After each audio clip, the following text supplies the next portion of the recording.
subscribe to Nuanez now on YouTube, because for this fall, our big giveaway that's coming up, which I'm going to announce on Friday, you will not be eligible for the giveaway unless you're subscribed to our YouTube channel and subscribe to our podcast. So go get those two things in your life. Make them part of your habits. I'm Colter Nuanez, broadcasting to you live from the Northwest Motorsport Studio. Northwest Motorsport, new to Missoula, new to Montana. They're located at the corner of Stevens and Mount. You can also find them online at nwmsrocks.com. They boast the largest inventory of trucks anywhere in the Pacific Northwest.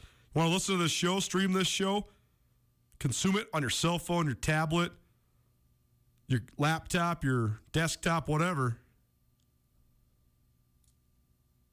Head on over to the station website, 1029ESPN.com. Click on Listen Live. You'll find the stream. You want to be a part of this show? 406-888-1029. That's 888-1029. All guests join us via the Rankish Brothers RV phone line. Here's what we're going to do. It's a Wednesday, so that means it's a Wing It Wednesday. So 4:45 every Wednesday, I will be giving fantasy football advice, asking fantasy football advice, having a fantasy football conversation. Who you should play, who are some standouts, who you should avoid, what injuries might be impactful. But I want to start getting the texts and the calls earlier. So send me your fantasy football stuff all the way up until 4:45. Because usually we start it in and we get them pouring into the second hour. That's cool. I love interacting with you guys. But text me right now, 888-1029. What questions do you have for fantasy football this week? Any and all engagements, whether it's a phone call or a text, get you signed up for a chance to win a dozen wings from the Desperado Sports Tavern and Grill, one of our most long-standing and loyal partners. Love the Despo, best wings in the city of Missoula, and we love giving them away each and every Wednesday. So be sure to send in your fantasy football inquiries, and then once we get all you entered, we'll give you some just towards the end of the first hour, right near the top of the second hour. Ton to get to today. My good buddy Sean Rainey, he's really, really busy right now. He was the normal Wednesday co-host of this show. He's still going to give us the lead segment of Wednesday's shows. We're just recording them now on Tuesday nights. Sean's got a new day off. It's Wednesdays. I don't want to make him come work for me or work with me when he's not already on the docket. So, sports director of SWX Montana Television, Sean and I, we will record each Tuesday night and play that here for you Wednesday. We're also going to hear from Alex Eshelman, the Montana State Minute. She's doing a great job covering the Bobcats over there in Bozeman. She's got good feedback and good insight after MSU went on the road and posted a 30-17 victory at Portland State last week. The Bobcats host Northern Colorado this week, so we get some preview of that as well. About 4:45, we will be giving away those wings of the Desperado. 5 o'clock, excited about this. Ed McCaffrey, longtime NFL receiver, most prominently for the Denver Broncos, won 2 Super Bowls with the Broncos, catching touchdowns from John Elway. Pretty cool. Well, he's now the head coach of Northern Colorado. They're making their way to Montana. Ed McCaffrey's first trip to Montana as a college head football coach. So an interesting dynamic. It's family weekend in Bozeman, and McCaffrey's bringing a lot of his family because his older son is the offensive coordinator at Northern Colorado. One of his younger sons, he got 4 boys. One of his younger sons, Dylan, is the quarterback for Northern Colorado. So there's a lot of McCaffreys there at UNC. Can they get it turned around at Northern Colorado? We'll see. Then about 5:30. This is cool. Appreciate Montana Sports Information as well as our producer, Andrew Houghton, for really working on this. We're going to hit the Grizz practice for Grizz Star of the Week. So we get Levi Janicaro on the phone, a little post-practice interview. Janicaro, a Missoula Big Sky product, who blocked a punt and scored a touchdown on the same play last week. Biggest play of his young Grizz career, but very cool for a guy that stepped up and made the team in Montana and now making a big impact on the team at Montana. So Levi Janicaro will join us for our Grizz Star of the Week about 5:30. And everywhere in between, if we can get to it, we're going to fill you in with some high school football scores from last year and some previews for this year as well.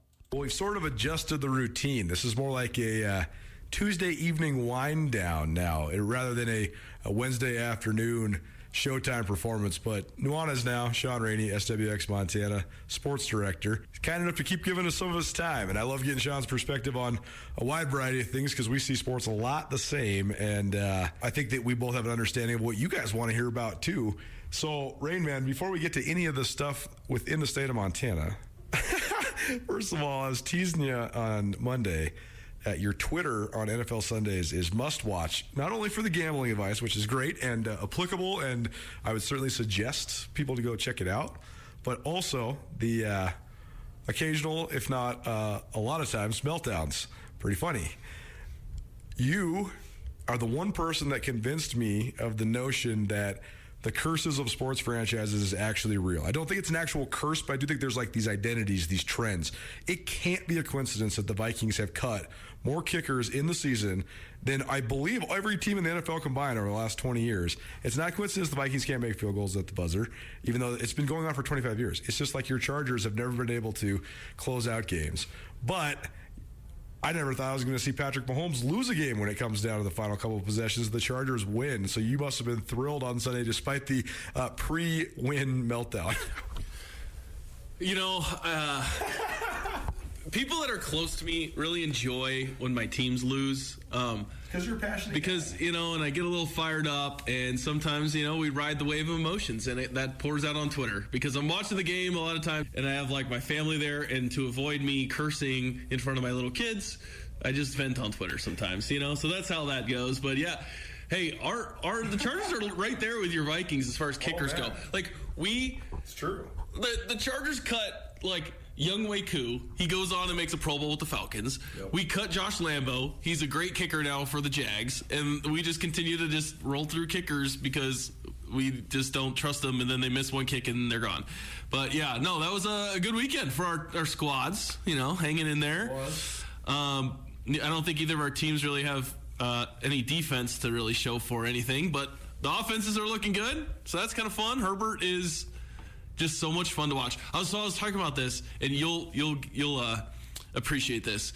So as a Chargers fan, obviously I loved Phillip Rivers. I loved his gamesmanship and how fiery he was. But to go from probably like the least aesthetically pleasing thrower of the football, no question, to Justin Herbert is like amazing, because like Phillip, like it was just so ugly, and Herbert, his ball is like the most beautiful thing ever. This is why I can't believe that anybody was trying to knock him during the draft process. An alien comes to Earth, and you describe football to him, and you say, draw the quarterback.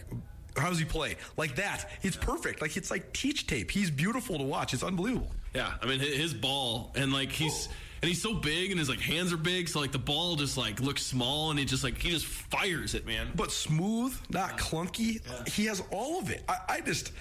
I still can't believe that he's not already an even bigger star than he is right now. He's a rising star for sure. But like, dude, give me him all day over seriously everybody, man. I don't really think there's Mahomes, maybe Lamar, but it's definitely a toss-up. Josh Allen and Justin Herbert are alone to me as the top assets in the NFL. Oh, I'd take Herbert over Lamar any day of the week. There you go.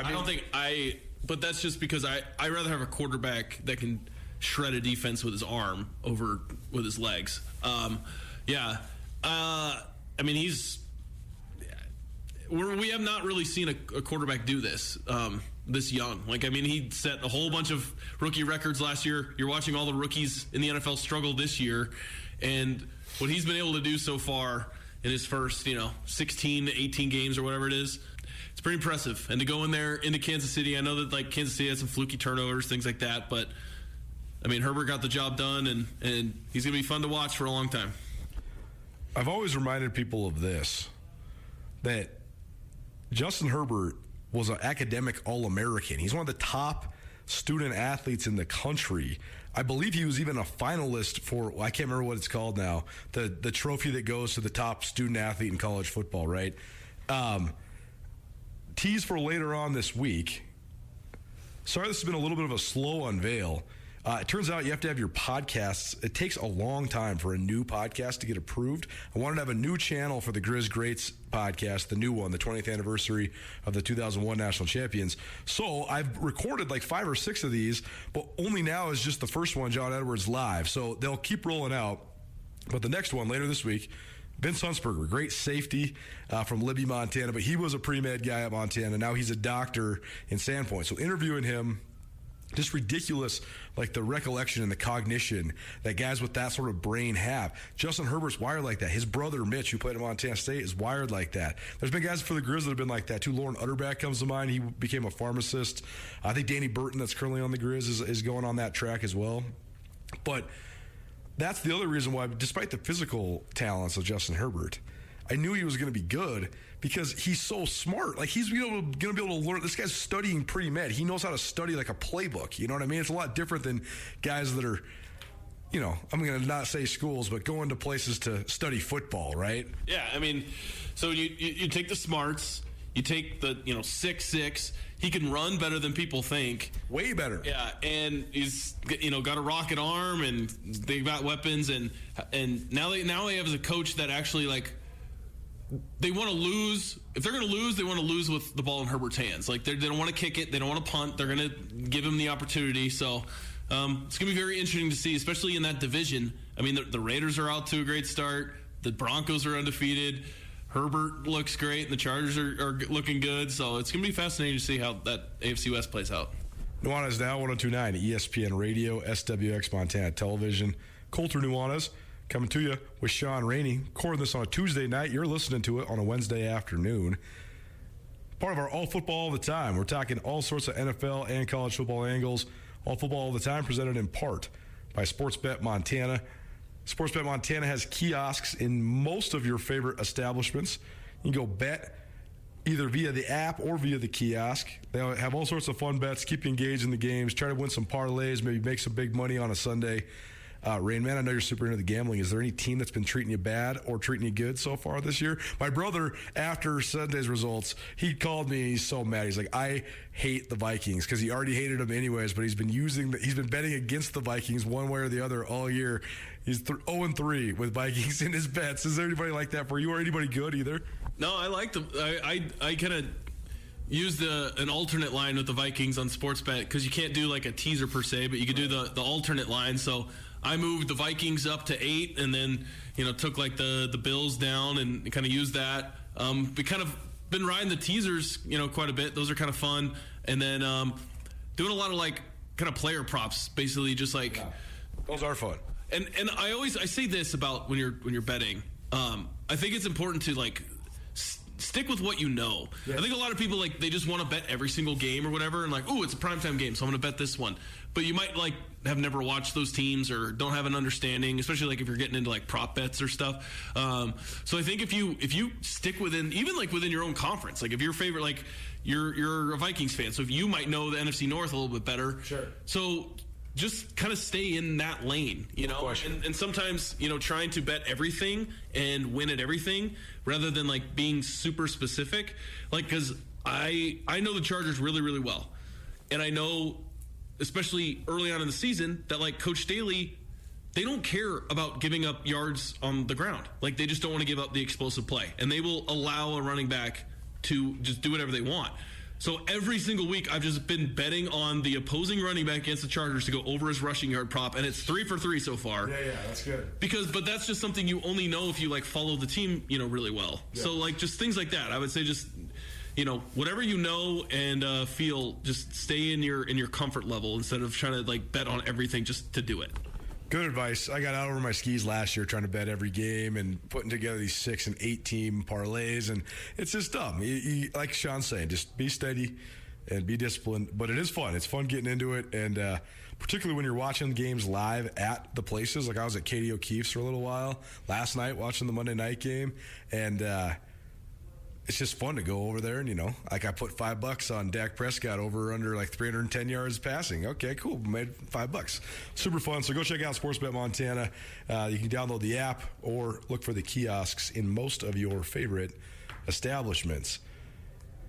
All right, let's talk about the showdown. First and foremost, I think it's funny because in both of our roles, we give a lot of coverage and a lot of commentary to both the Division I football programs in the state of Montana, and it's been pretty good so far for both of them. I think that even when Montana had the win over Washington, Montana State played pretty well against Wyoming. There hasn't been really anything, even though the Grizz have been building, they have so much momentum, there hasn't been this one thing that swung all the attention to one side of the rivalry or the other until this week. Grizz at Eastern Washington. Montana State's hosting Northern Colorado. It's all grizz all the time in terms of what everybody's talking about, but also just the buzz of the state. I think that it's the least interesting game in the Big Sky is in Bozeman, and the most interesting game in the country is on ESPN2 in Cheney. So, your early thoughts on a Tuesday on this matchup? Well, the reason why this one is so fun is just because of the contradicting styles, and you look at the numbers for Eastern's offense and the numbers for Montana's defense, and they're so staggering each direction. And so you just are curious on how is it going to go? Like, who's going to be able to kind of dictate the tempo and be able to dominate whatever side that they're used to dominating on. And also, when you're looking at Eastern Washington's schedule and who they have played, not a whole lot of good teams, on that schedule. And you go back to the spring. I mean, they didn't look like world beaters in the spring, Eastern. And so I think we might be propping them up a little bit too much based on who they have played. And they're putting up these crazy numbers and stuff. But, I mean, against who? So that's kind of but also, like, Montana and defensively, I mean, they haven't played really anybody either. Totally. Because Washington's not known for their offense and their style of offense. So Montana hasn't faced an offense like this. They haven't faced this good of a quarterback. They haven't faced this good of weapons. They haven't faced this style of offense yet. And so there's just a lot of unknowns heading into it. And I think that's what's always fun as, for fans, for us that cover, is there's unknowns, and then the whole phrase, something's got to give, right? Sure. It's always fun when you have matchups where it's something has got to give.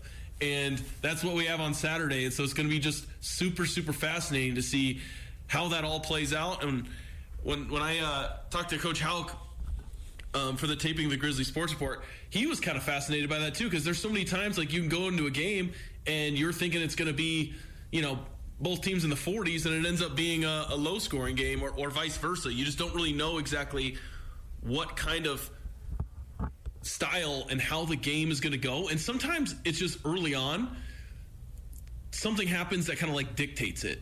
You know what I mean? And so, like, the first few drives for either team, I think are going to be very, very fascinating to see how it sets the table for the rest of the game.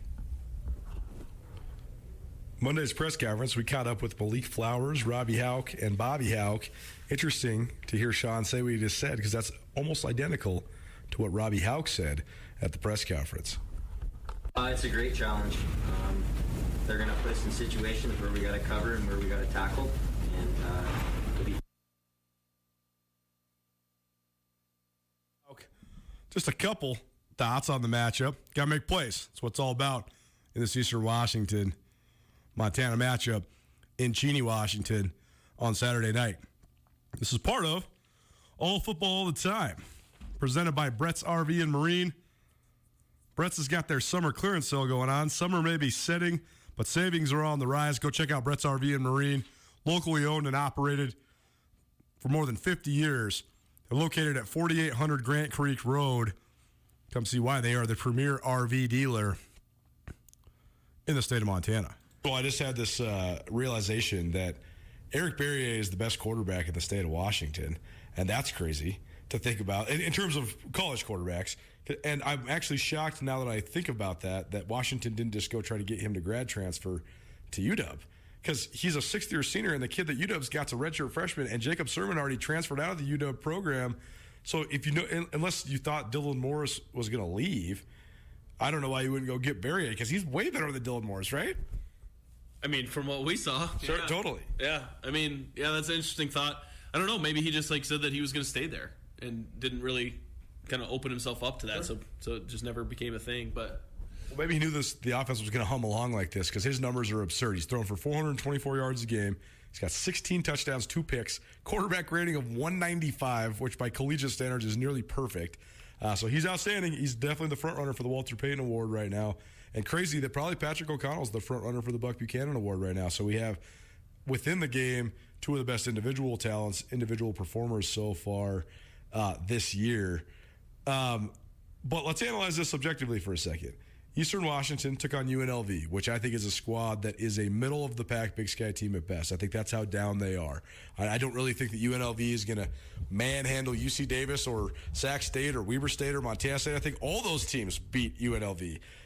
They take a good effort, like an overtime effort or whatever, but I think that all those teams beat UNLV for sure in the Big Sky Conference. I think that Eastern played Western Illinois. They had 55 points in the first half, and they gave up 56 overall, and they only won that game by 6 points. That's one thing that gives me pause about Eastern just in general. And that Western Illinois team, as we saw in Missoula, they're okay. They're pretty okay, but it's not that great of a win. And then you have Eastern Washington destroying a Central Washington team that we saw in the spring, not very good, and Southern Utah, one of, if not the worst team in the Big Sky Conference. That said, though, Montana, okay, Washington's probably a middle-of-the-road Pac-12, maybe upper tier, but definitely not the Pac-12 favorite. Washington, by the way, did score 56 last week, so they do have some prowess on offense. And then you have that same Western Illinois team and a Cal Poly team that's probably bottom part of the league, too. So you could actually argue both of these teams haven't really been tested yet, right? I mean, of course, the number 20 team in the FBS is a test, but you know what I'm saying. Yeah, and test as in, like, stylistically haven't been tested. Like I said, Montana hasn't faced this kind of offense. So to me, it's all about which team is able to play like they want to. Yes. Who dictates the style of the game? Exactly. Like, is Eastern going to be up-tempo, throwing deep, big, explosive plays left and right, or is Montana going to be able to keep blitzing, pin their ears back? I mean, their defense has kept every single offense that they've played, the offense has been on their heels and just trying to survive. And so do they get to, like, continue to blitz and be the aggressor and fly downhill, get a whole bunch of tackles for loss, and eliminate the big explosive plays and tackle really well in space? Or will Eastern be able to kind of get Montana out of its aggressiveness and make them not be able to blitz because Barrier is able to get the ball out of his hands, go down the field? You can't, go with the one-on-one matchups because you're getting burned and beat on the outside. So you can't bring, 2, 3, 4 guys on blitzes and stuff. So that to me is on that side of the ball going to be the most interesting thing. Just as far as, can Eastern make Montana's defense not do what it wants to do? It's an interesting point. Another point that I think it has to be worth making too, though, is that I thought last week, and this is about the other side of the ball, which I actually think is going to be the thing that is the matchup to watch, because I think Eastern's defense is poor. I think they're not very good. And I think Montana's offense should be much better than it has been. I think Montana's left a lot of things in the playbook. I think that the limited nature of their running game has really dumbed down their entire offense. Dumbed down is the wrong word, but pared down their entire offense.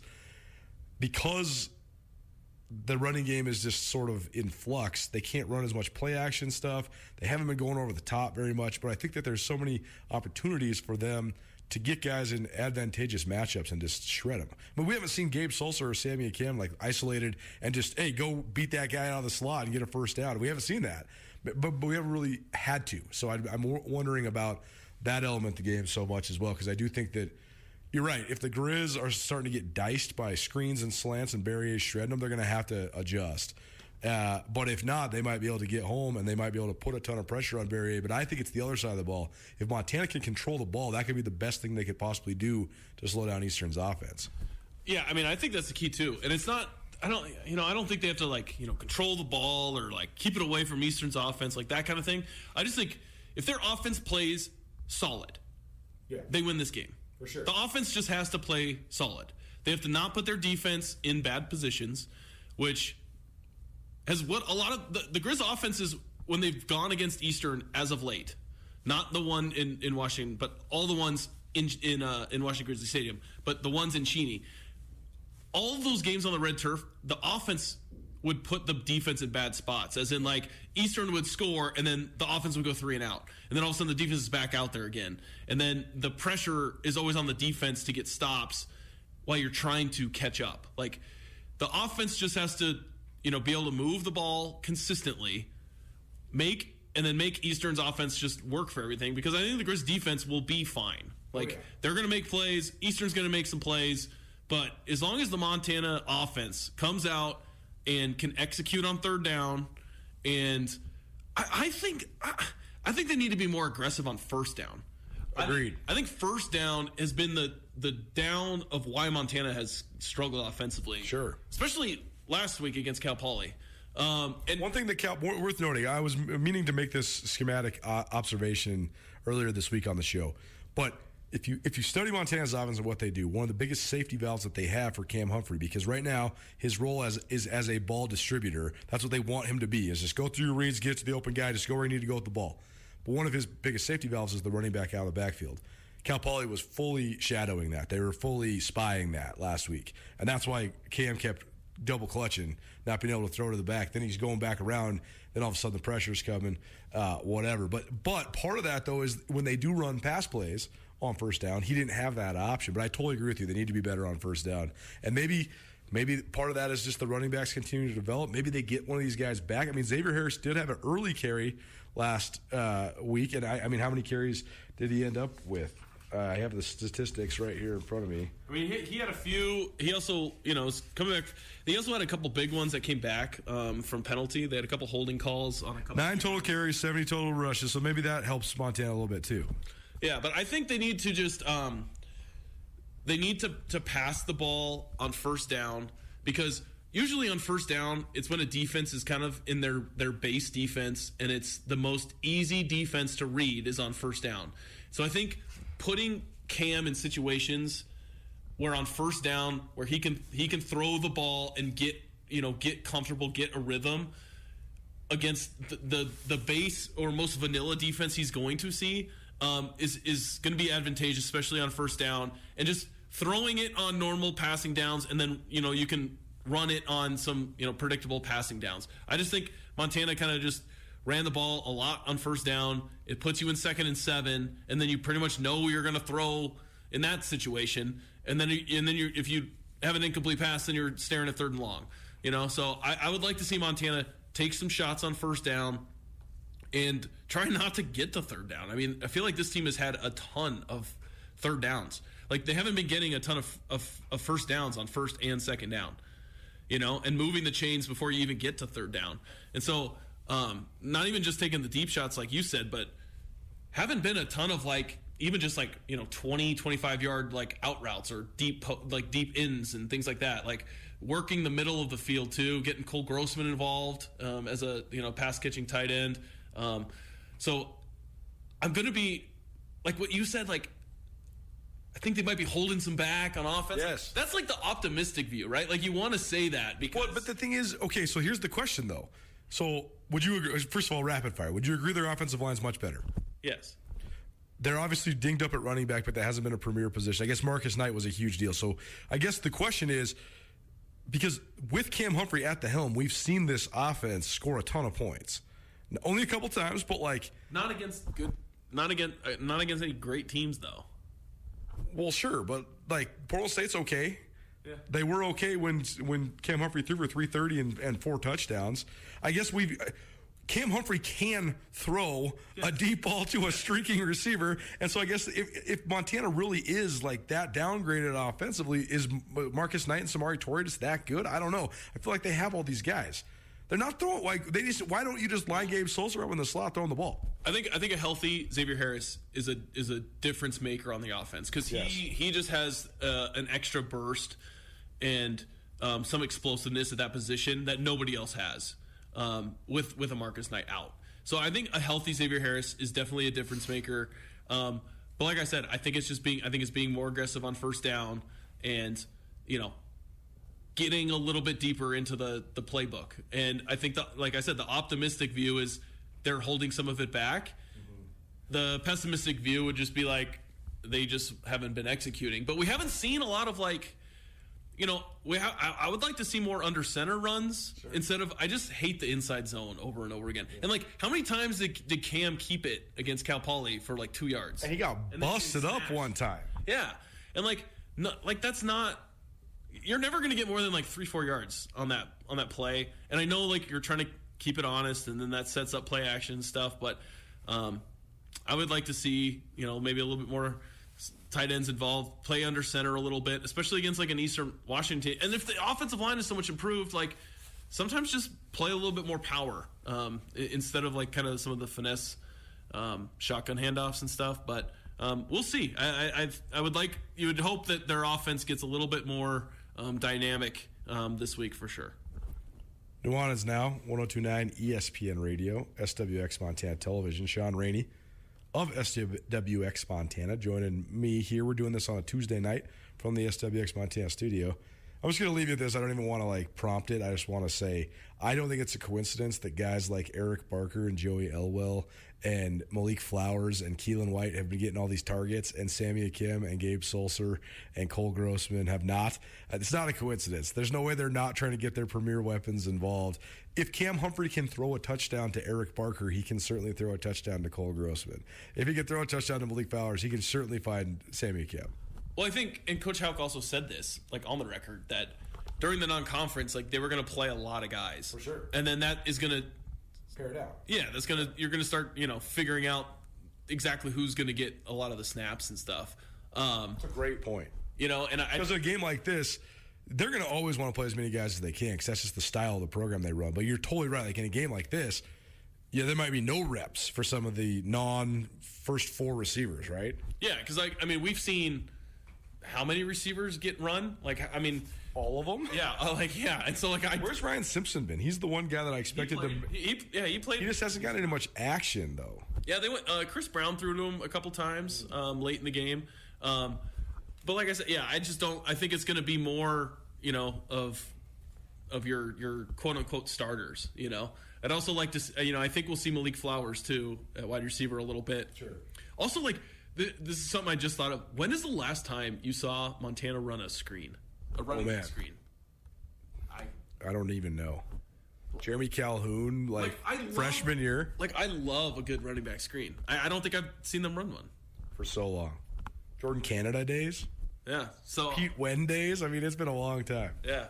So things like that, and those are kind of the plays too that can get Cam going. I feel like he's a I don't know if it's a rhythm quarterback or like a confidence quarterback, sure. But he needs to to make a basketball reference. He needs to make a couple layups before he then can hit some threes. That's one of the biggest parts about Montana's slow start offensively throughout the season, though, too, is these games have been so defensive, but Montana's also scored on special teams multiple times and defense multiple times.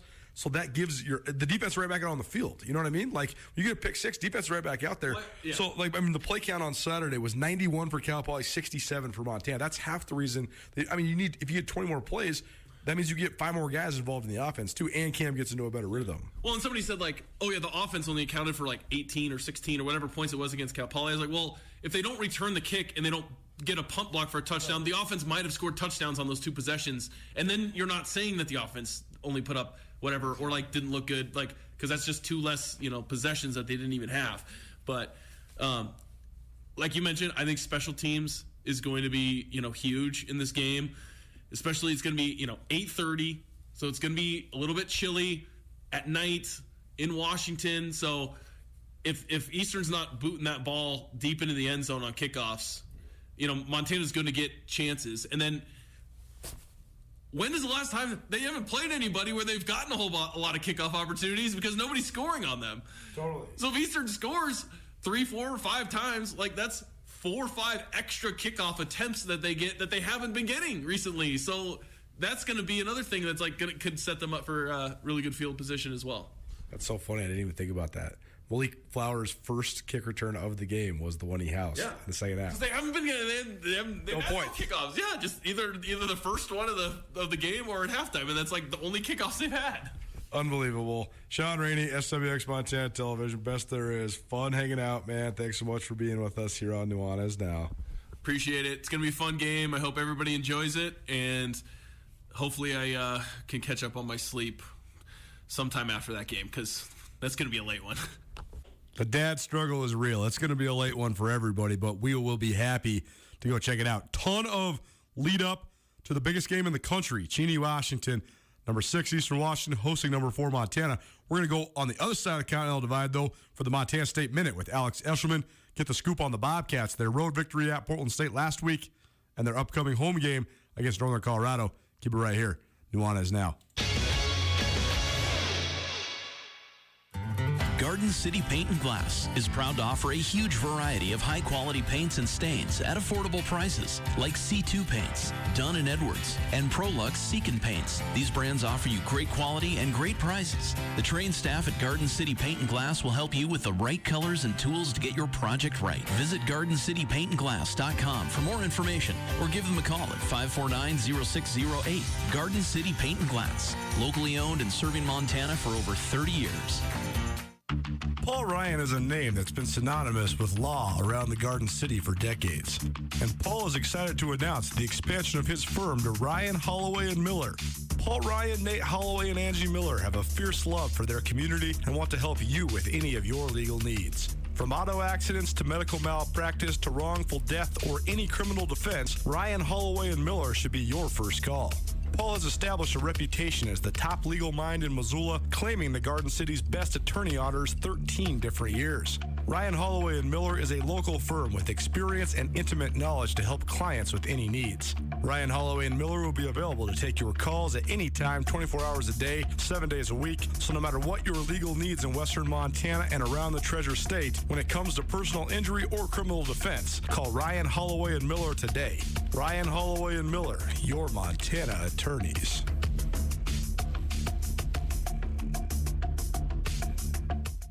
Open your new Stockman Bank account anytime, anywhere with online account opening.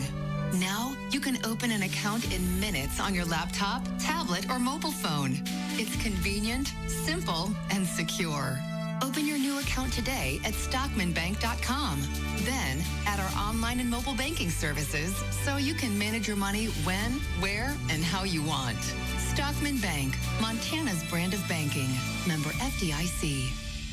This is Mike Nugent with Berkshire Hathaway Home Services. Berkshire Hathaway provides Western Montana with full-time real estate professionals for you whenever you need us. Our reputation as the state's most knowledgeable and available real estate group has helped build unmatched trust in the Garden City and statewide. If you have been thinking of making a real estate move in the short or long term, give me a call. No pressure, no expectations. Just professional opinions and service at whatever pace you are comfortable with. Give me, Mike Nugent, a call today, 531-1802. And remember, every question is good to ask. Here at Florence Coffee, we take pumpkin serious, offering a variety of pumpkin lattes, chais, and frappes. They're all made with our real pumpkin to give your drink that genuine and satisfying fall pumpkin taste. Also try our all-natural pumpkin spice flavoring made from real spices and extracts. If you're ready for something pumpkin, you're ready for Florence Coffee. Go to any location or florencecoffeeco.com. Under the big sky, Florence Coffee Company. ESPN Missoula Sports Center. College hoops practice opened around Montana and around the NCAA this week, and the Lady Grizz started the upcoming year with a bang. Hello, I am Colter Nuanez. New Montana women's basketball coach Brian Holzinger and his staff secured a verbal commitment from McKendra Koenig, a 5'9" point guard from Mill Creek, Washington, who is listed as the 91st ranked player in the United States. Koenig is a 4-star recruit who previously competed for the Austrian U16 national team. The Montana women's soccer team won its 5th consecutive game, all coming by shutout, and finished off a sweep of its Big Sky Conference opening road trip with a 1-0 victory over Southern Utah on Sunday afternoon in Cedar City. The Grizz opened the league with a 1-0 victory at Northern Arizona Friday night. Montana's last 4 wins have been by 1-0 scores, with the goals coming from 4 different players. Bella O'Brien scored the deciding goal of the most recent Montana win. In crosstown volleyball action last night, Big Sky took down Hellgate in 4 sets. The Eagles moved to 2-11 with the win, and Hellgate remains winless at 0-9. And finally, in the latest Treasure State media football poll, the Sentinel Spartans are nearly the unanimous top team in Class AA. The defending state champions won for the 14th straight time at Helena last week to move to 4-0 this season. Sentinel received 14 of 15 first-place votes. Billings West came in second. Elspell Glacier is number 3, Butte number 4, and Great Falls CMR is number 5. This 102.9 ESPN Missoula Sports Center is brought to you by Aspen Sound.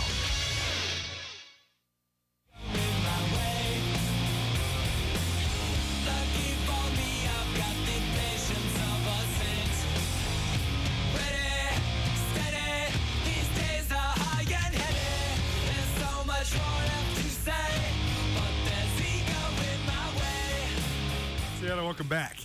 Nuanez now, 102.9 ESPN Radio, as well as statewide television, SWX Montana TV. Thanks for the sweet jams from my man Andrew in the back, bringing us back on your Wednesday.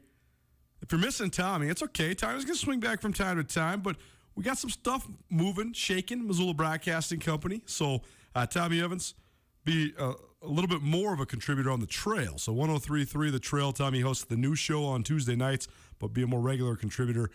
We've had some vacations at the Trail, so he's been rocking in the afternoons as well, and Tommy's always awesome.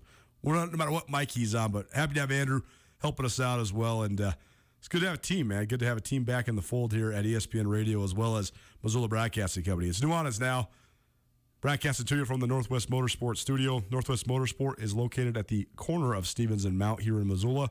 You can also find them online at nwmsrocks.com.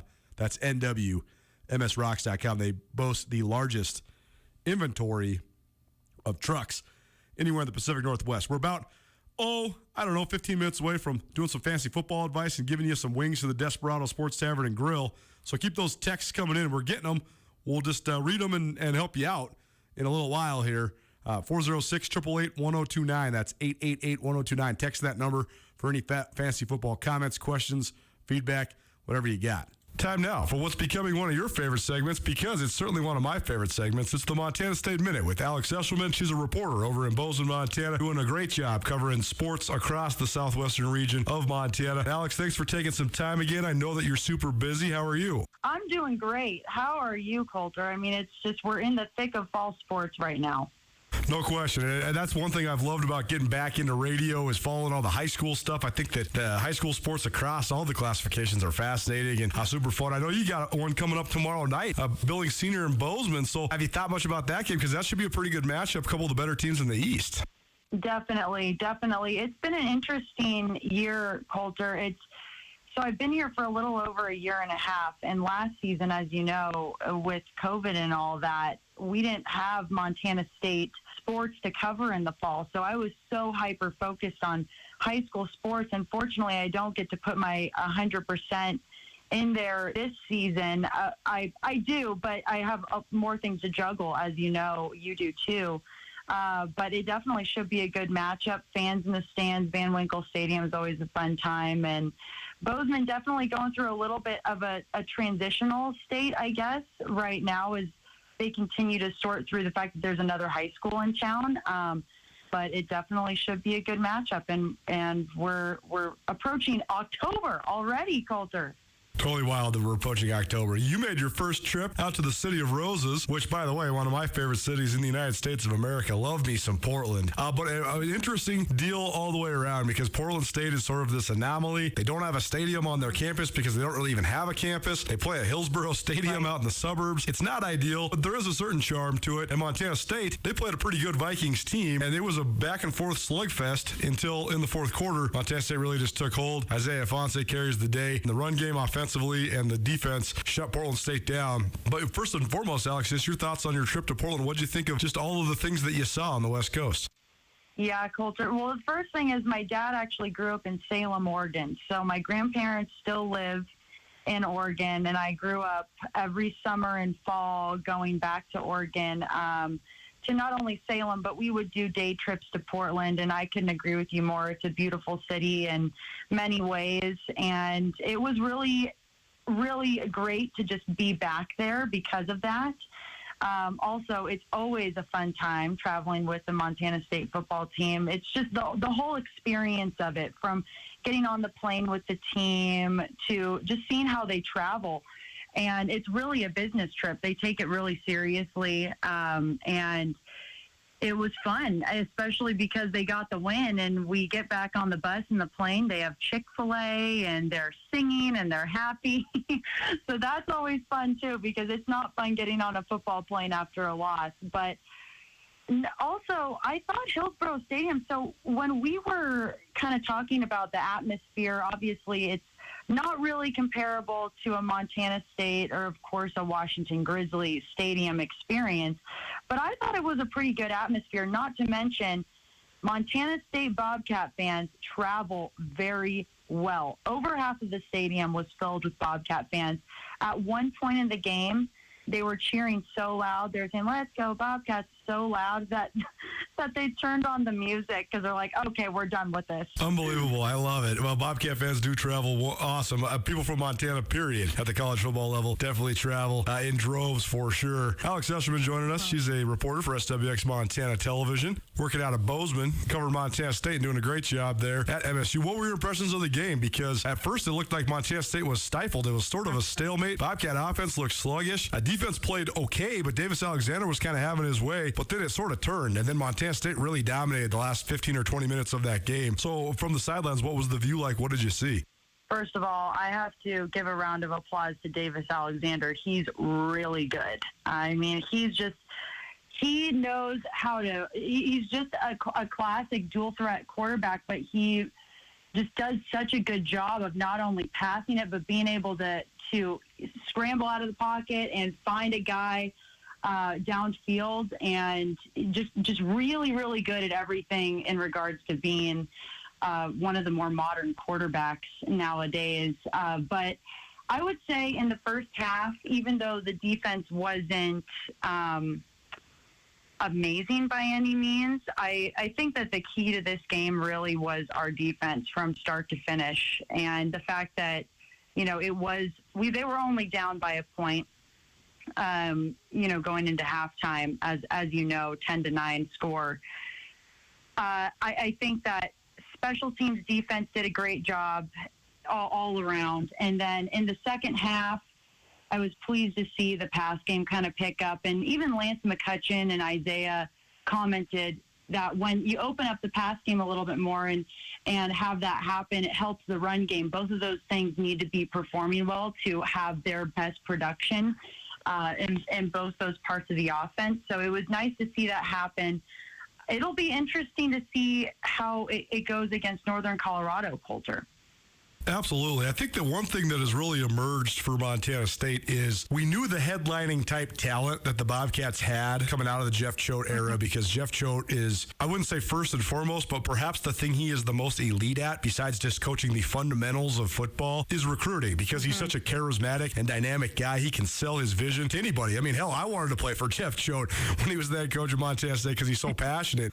The talent of the headlining guys like Troy Anderson and Amandre Williams and Chase Benson, Taylor Tuiasosopo, right. Lewis Kidd, we knew those, Isaiah Fonse, we knew those guys were going to be excellent. But the fact that Daniel Hardy has emerged as that caliber of player, and Ty Okada has emerged as that caliber of player, and the transfer safeties, Jeffrey Manning and Trey Webb, have emerged as that caliber of player, Montana State just has so much talent. And then you add the physical conditioning level, which I think is exceptional. Brent Vegan mentioned that both after the game, in his post-game, as well as earlier this week as well. I think Sean Herron, the strength coach, has done a tremendous job. I think that's where you saw Montana State turn the corner. It wasn't necessarily a schematic adjustment or anything like that. I think the Bobcats, they just outwilled Portland State, and they were just in better shape. And when you talk about this Northern Colorado game, I think that Montana State, they're going to have a whole bunch of firsts. And I think that's going to keep them motivated, because it's the first conference game, the first conference road trip. Now it's the first conference home game. They already had their first game period, which was sort of a homecoming for Brent Vegan. So I think that all of those firsts are going to help them avoid a letdown. But I also think Northern Colorado is a fascinating team because they have not had any sort of winning tradition or success since they joined the Big Sky Conference in 2006. That said, they have a dynamic coach that's getting a lot of attention in Ed McCaffrey, and they also have a five-star quarterback in Dylan McCaffrey, Ed's son. So I think that the number one thing Montana State has to avoid is not having a letdown. I know you were around some players this week. What's the vibe amongst the team right now, Alex? I think the vibe is great, Coulter. I really do. I think it really hasn't changed from the first game. I think you made a really good point about the fact that having a lot of first-time experiences with this program is going to give them more confidence as they go along. And I don't think that just goes for the players. I also think that goes for the coaching staff and for Brent Vegan. When he came to us, to the media after the Portland State win, he commented on that. He said, whether this was the first conference win, the first road win for us as a program, the fact that we were able to stick it out, go into halftime, defense wasn't blaming the offense for not being as productive as the defense was being in that first half. They all just stuck together. That speaks so much to this program, and I think that this is a very selfless team, and I don't want this to sound bad, but I don't there's not a lot of hype around one individual player necessarily. They're so focused when they come into every single press conference at the beginning of the week. All they say every single time, they say, you know what, we're just focused on us. We're focused on what we need to do as a team, how we can improve every single week. And we believe that if we do the things that we need to improve every week and do that, we're going to be successful down the stretch within the season. So to answer your question there, yeah, that was a long version of the question, or an answer to your question. I apologize, but I think that will just continue to follow through within the season. The hype's been very focused, very disciplined through these 4 games so far. And Coulter, it's funny, it's family weekend coming up, and I think it's ironic that we have 3 McCaffreys on Northern Colorado's team. It's going to be family weekend for them, too. It is every weekend. No question. And it's fascinating to me, too, that the primary motivation behind hiring Ed McCaffrey in Northern Colorado was to garner exposure, to make the program relevant, to have a star leading the way. And a lot of times a coach in that situation would shy away from the fame, the spotlight, or making it about the family. But Ed, I interviewed him earlier this week, and we'll hear that here later on in this show. And he's like, yeah, man, these are my kids. I love coaching my kids. When I retired from football, that's all I wanted to do was coach my sons. And now it happens to be that my sons are in college, and I have the opportunity to keep coaching them. So that's just what I want to do. So it seems like he's a phenomenal dad, first and foremost. And I think that love will definitely translate on the field eventually. I just don't know if it's this weekend for Montana State against Northern Colorado. She's Alex Eshelman. She joins us once a week here on the Montana State Minute on Nuanez now. And Alex, we could talk forever, but we're running out of time today. But best of luck with everything this weekend. And one last thing for you. Anything particular you're working on leading up to this game, or anything you're looking forward to? Where can people sort of consume your content, or anything that you want to share with people for all your great works there at SWX Montana? Oh, Coulter, well, thank you so much. Again, it's always a privilege to be on your show. Anybody who would like to see what I post regarding, not only my professional life, but also my family, my friends, whatever, you can follow me at Alex Eshelman on all social media platforms, my first and last name. But Coulter, like I said last week, it's kind of the same going into this week. We've got state AA golf tournament here this Thursday and Friday. We've got Billings Senior and Bozeman football tomorrow. Great Falls and Belgrade. It's going to be senior night for the Panthers on Friday. And then we have another conference matchup, Montana State, Northern Colorado. And I'll be doing sideline for that game with the SWX crew, which I'm so thankful to be doing this season. It's been such a fun experience. So be sure to tune into our channels for the game as well. You're the best. Thanks so much. We'll catch up with you next week. Awesome, Coulter. Thank you so much. Appreciate it. Alex Eshelman, Montana State Minute. Keep those fancy football questions coming. We got wings for you. So Wing It Wednesday, Desperado, 406-888-1029. Fancy football advice and commentary, plus some free hot wings for you. Keep it right here, ESPN Radio. Oh, I love family road trips. Wind in my ears. Good dog. Treats in my mouth. And peace of mind, knowing Les Schwab did our tires, brakes, and alignment. Like Les Schwab, my family's safety is my first priority. Well, that and squeaky toys. Swing by today and get road trip ready with our always free pre-trip safety check. Les Schwab Tires. Applies to passenger cars, SUVs, and light trucks only. Details at leschwab.com/safety. Hey, it's Colter Nuanez from Nuanez. Now I'm here with Brent Wahlberg of the Wahlberg team at Windermere Real Estate. And Brent, you guys have been the official realtors of Grizz Athletics for quite some time. What most do you like about supporting the Grizz in Missoula? Born and raised here in Missoula. I grew up 2 blocks off campus. A lot of us Montana kids were growing up on weekends in the fall. You're out in the woods hunting. I was sitting in Dorm Blazer and then watched in Grizzly Stadium watching the Grizz. I grew up with Grizz in my blood. It's just a wonderful part of our community and happy to be a part of it. Give the Wahlberg team a call today, 529-4663. Backed by popular demand, Zootown Sports Cards presents the Missoula Sports Card and Collectibles Show. On Saturday, October 20th at the Doubletree Hotel, come check out exceptionally rare and coveted cards and goods from more than 30 vendors from around the state and region. The specialty show lasts from 10 a.m. until 5 p.m. and admission for attendees is free. So come check out the hottest in the memorabilia industry at the Missoula Sports Card and Collectibles Show at the Doubletree, October 23rd, presented by Zootown Sports Cards of Missoula. Automated Living has a passion for all kinds of audio and video solutions. We pride ourselves on staying educated on the best technologies out there to make your experience absolutely amazing. We customize every build after listening to our clients' dream for how their system should look and sound in their space. We make those kind of dreams come true. If you haven't seen an OLED television, come to our shop and see the difference for yourself. Want sound on the deck or around the house that you can control with your phone?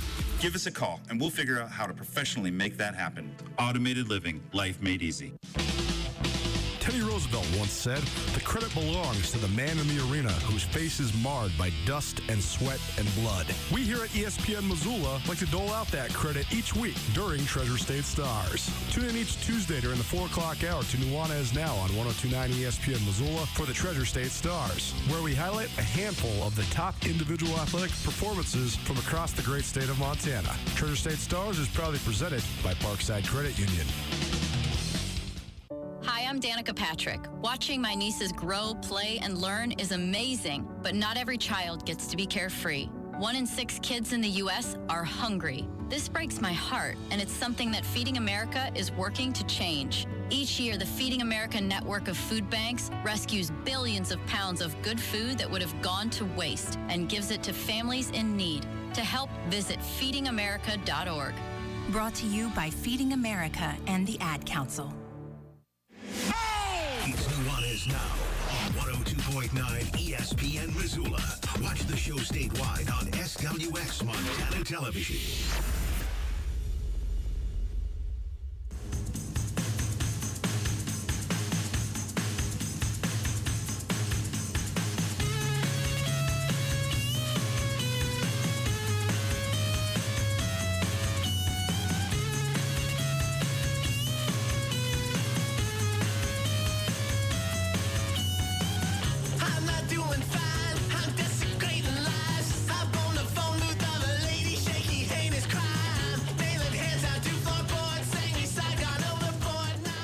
What up, Montana? Welcome back. Nuanez Now, 102.9 ESPN Radio, as well as SWX Montana Television. Closing in on the end of hour number 1 here. Hour number 2 is going to be coming at you with Ed McCaffrey, former NFL wide receiver, most prominently for the Denver Broncos.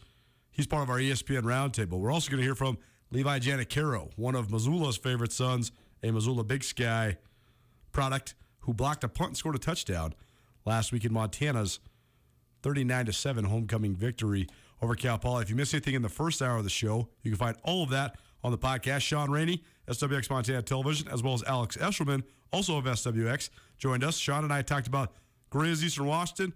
Alex and I talked about all things Montana State as part of our Montana State Minute, our podcast, proudly presented by Blackfoot Communications, the Wingate by Wyndham Hotel, and Sportsbet Montana. Time now for a Winging Wednesday. Thanks for all the texts. This is awesome. Appreciate everybody engaging with us. And if you want to get involved, you have a couple more minutes here. 406-888-1029. You have fantasy football questions or comments or whatever. We'll get to them. That will get you entered, and then we'll pick a winner in the second hour, and you get a dozen wings to the Desperado Sports Tavern and Grill. We got some fantasy questions, but we also have some Grizz questions. So we'll start with the fantasy questions, and maybe we'll circle back around to the Grizz questions in hour number 2. Number 1, Cooper Kupp, my guy. Former Eastern Washington wide receiver. Is Cooper Kupp's successful start sustainable, or should I trade him while his value is high? Cooper Kupp is the best natural option route runner in the National Football League. Not hyperbole. When he lines up in the slot and he runs an option route and he has the choice to run his defender off and get into open space, he's the single best guy in the National Football League at doing that. The fact that he has a quarterback with elite talent and a play caller, the quarterback, by the way, Matt Stafford, and the play caller, Sean McVay, who want to give him the ball, not a coincidence. Kupp was 5 yards away from becoming the first receiver since Randy Moss and the third receiver in National Football League history to start his season with at least 6 catches, at least 100 yards, and at least 2 touchdowns in each of his first 3 games. Michael Irvin, Randy Moss, the only 2 guys that ever did that. So pretty impressive for Cooper Kupp. I think, barring injury, I think that he is a go-to guy. I got him in all my leagues. I think he's absolutely a wide receiver 2, if not even a wide receiver 1 if he stays hot. And so, no, I would not trade Cooper Kupp, but great question. Number 2, drafted Saquon Barkley, another one of my guys. Penn State, baby. with with my second round pick. I regretted it immediately. Should I put him on the trade block or let him try and regain his footing? Also, how about that Vikings OT loss in week 1? Yeah, I don't want to talk about it. I think that Saquon is such a tough one, man, because the Giants aren't very good. And if they keep being bad, they might be really bad because they might want to get a better draft pick. Saquon's also coming off an injury. He also had the flash in the NFL, but then since the injury, I don't know, where are we at with Saquon Barkley? He's immensely talented, but at some point the rubbers have got to meet the road. And I know he's in a bad situation just because the Giants just aren't good, but he's also such a talented guy. And sometimes really talented players on really bad teams can actually be the ones that are the most productive. So I would lean, I wouldn't say go for it, but I would lean on keeping Saquon. If it doesn't get any better, maybe start to explore. If you could get equal value at one of the other positions, like if you could go get yourself one of the premier tight ends in the league. I don't know, though. You'd have to get some other guys, too, because Saquon, he still is a premier back, even though he has struggled a little bit. So I would lean on keeping Saquon right now, but maybe readdress it. Keep listening to Nuanez now, and maybe we'll go over this in a month from now and see where we're at. Winging Wednesday, presented by the Desperado Sports Tavern and Grill, giving fantasy football advice and commentary, and also giving you an opportunity to win a dozen wings from the Desperado Sports Tavern and Grill. All right, the third question. Sterling Shepard or Antonio Brown? Man, that's a tough one, too. I do think that Tom Brady's going to let it all hang out. He's got an opportunity to pass Drew Brees as the all-time leader in passing yards in NFL history, a reuniting of the team he got divorced from in the New England Patriots. And it's going to be the game with all the spotlight on it throughout the NFL. That said, Tom Brady loves those sorts of moments. And I think Antonio Brown's got his head right, at least for this moment in time. I like Antonio Brown a lot. I'm not trusting Danny Dimes in any form or fashion. Therefore, I'm not trusting Sterling Shepard. I'm playing Antonio Brown. Great stuff. We got a bunch of Grizz questions coming in as well, and we'll get to those here in hour number 2. But hour 1 in the books, Ed McCaffrey, former Denver Bronco, current Northern Colorado head coach, joining us next on the ESPN Roundtable. And our Grizz Star of the Week coming up as well, Levi Janicaro, Missoula Big Sky product, and a standout linebacker for Montana. He'll join us as well in hour number 2. Keep it right here, ESPN Radio.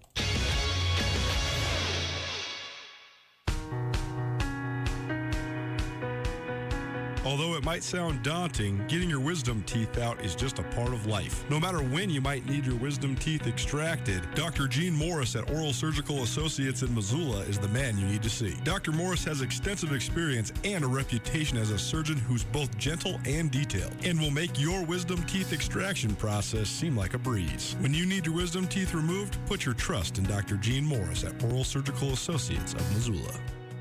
Open your new Stockman Bank account anytime, anywhere with online account opening. Now, you can open an account in minutes on your laptop, tablet, or mobile phone. It's convenient, simple, and secure.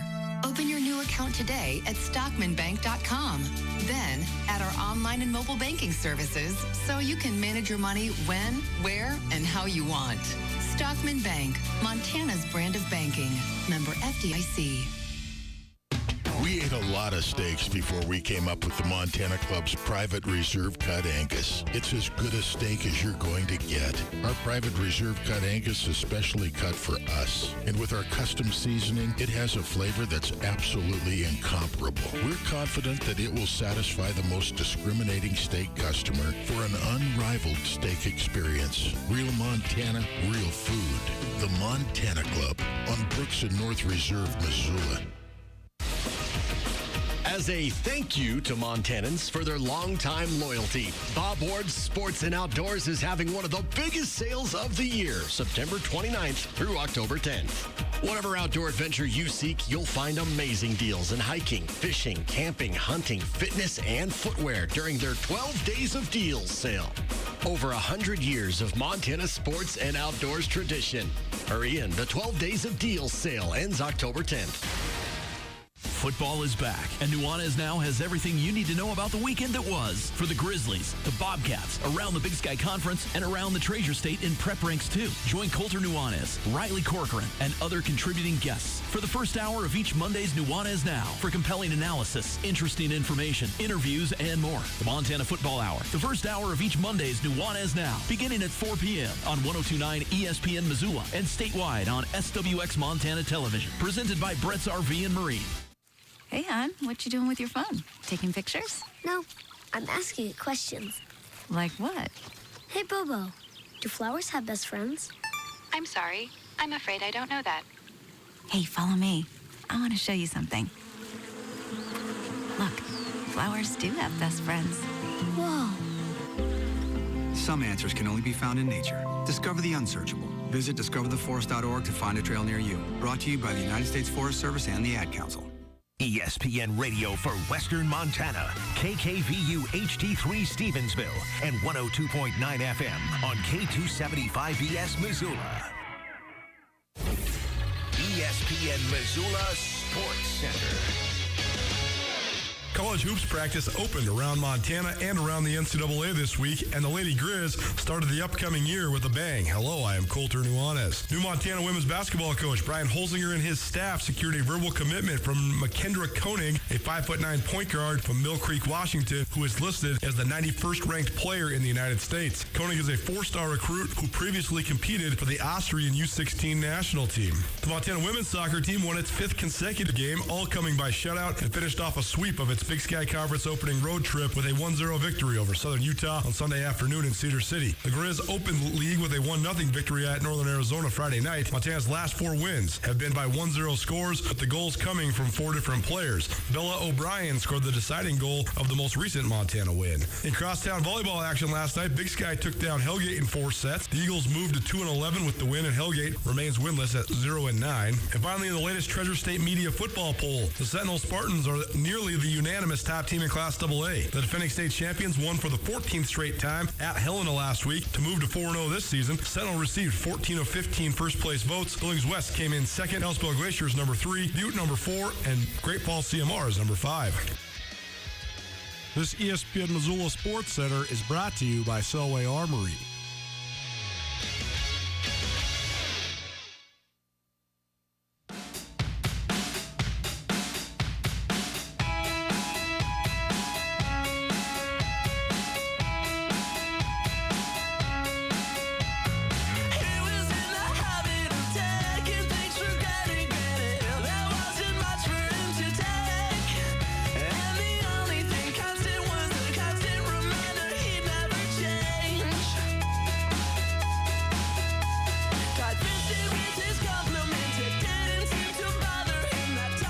What up, Montana? Welcome back in.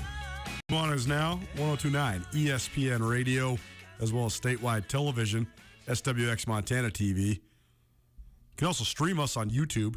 Nuanez will get you there. Please go subscribe. You're going to want to subscribe because the only way you're going to be able to win are awesome giveaways.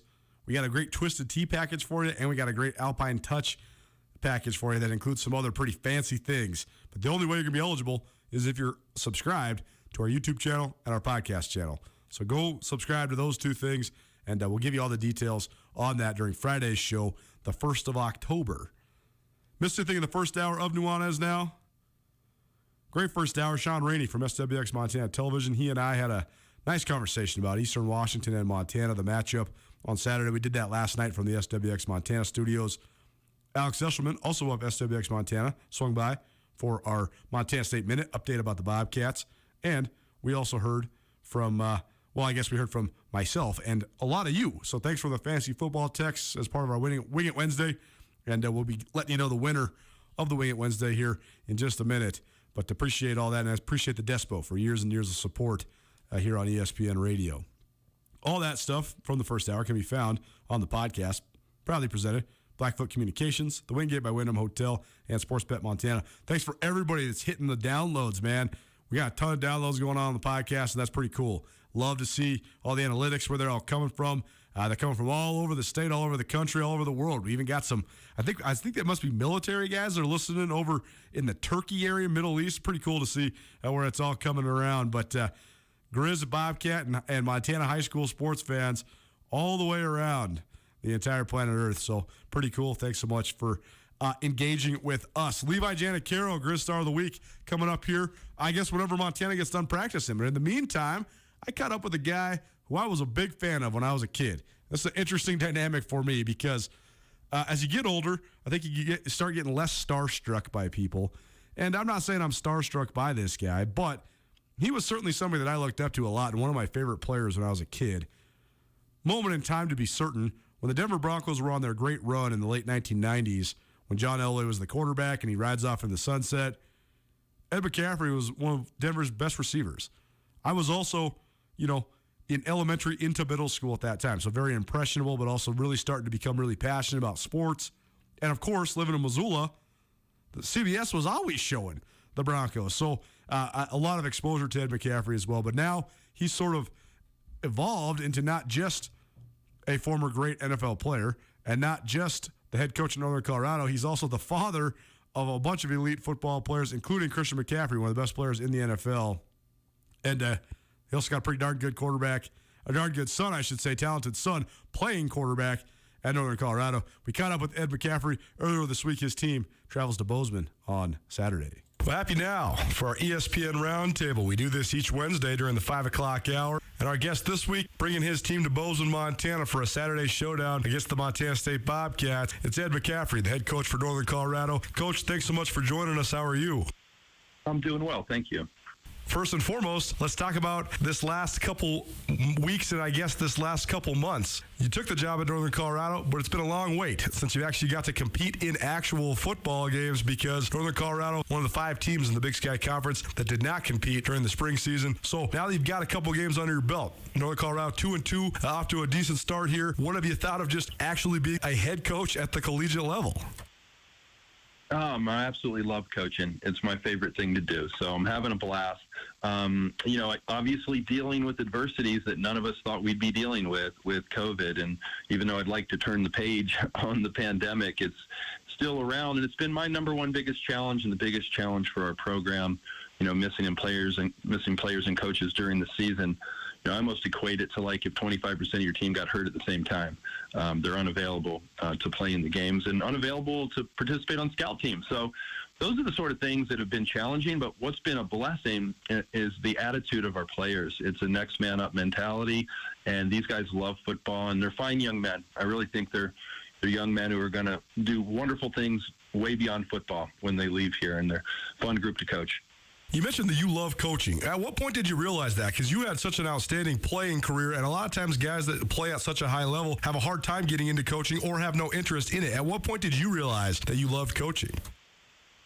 I think right away. I mean, when I retired from the NFL, I considered coaching at a higher level, but played 13 years, was a dad to 4 boys, and they just happened to start playing right around when I retired. So I thought, I'd coach Little League and have fun coaching my sons and be around them. I didn't want to do it at the time. I wanted to be around my family after having played a long time, and I don't regret it. Those are some of the most fun and fulfilling years of my life, coaching them in Little League. And then they got older, right? And then they go to high school, and so then I kind of followed them, jumped up to high school and coached at that level and liked to be around them and their friends and other great coaches that were fun to be around and enjoyed it. And then, then they went to college, and Lisa and I were empty nesters. And so that's when I decided to maybe step it up a notch and coach at the collegiate level. And I'm having a lot of fun. My boys were the first ones to call me and congratulate me, and were so excited that I took the job because they know how much I love football, but they also knew there'd be a little bit of a sacrifice. I don't get to every Panthers game. I don't get to every Rice Owls game to watch my youngest son. And Lisa and I aren't always together on the weekend, which is kind of a habit we got into when we had 4 boys all playing at the same time. But as fate would have it, I have a son, our oldest son, Max, is coaching with us and doing a great job with our offense. And Dylan decided to play here, which was not the plan when I took the job, but I'm certainly happy it worked out that way. You mentioned the fact that one son is the offensive coordinator, one son is the quarterback. Is there any sibling rivalry here? How does that dynamic work?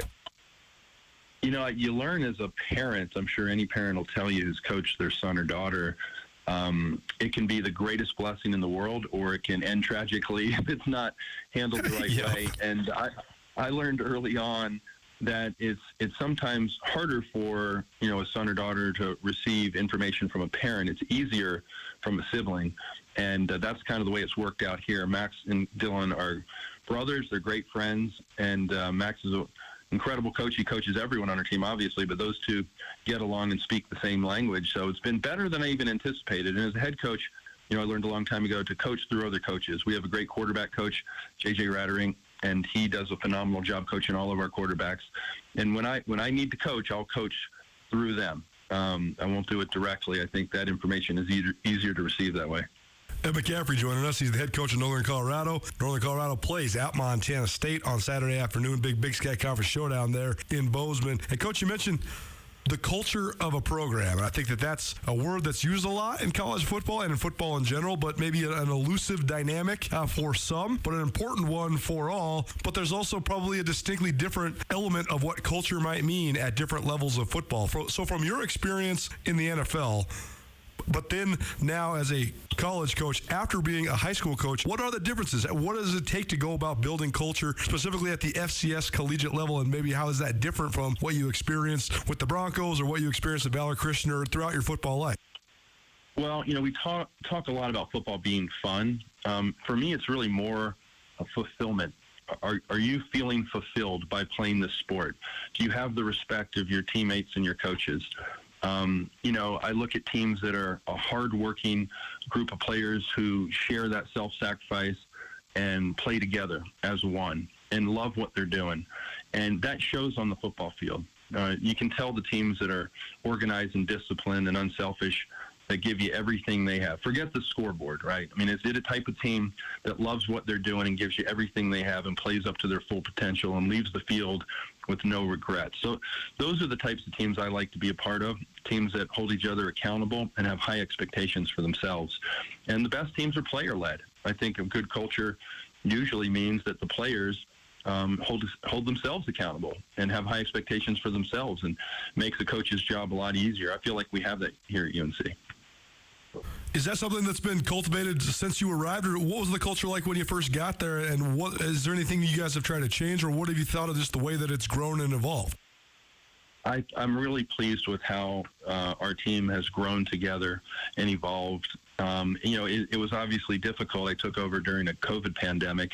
There's been huge turnover on the roster. I mean, a transition is always probably pretty difficult when you go from one coach to another. And so between new players on the team and portal players joining the team and the players that were here already and navigating a global pandemic, it certainly wasn't easy. And I thought that was probably what hurt us the most. Again, the pandemic has been the number one challenge for me and for our program, because we were kicked off campus 3 different times. You can't do team building activities, which are important, I think, for a program when nobody's allowed to be on campus. And that continued into this year to some extent. And even now we're missing players going into games.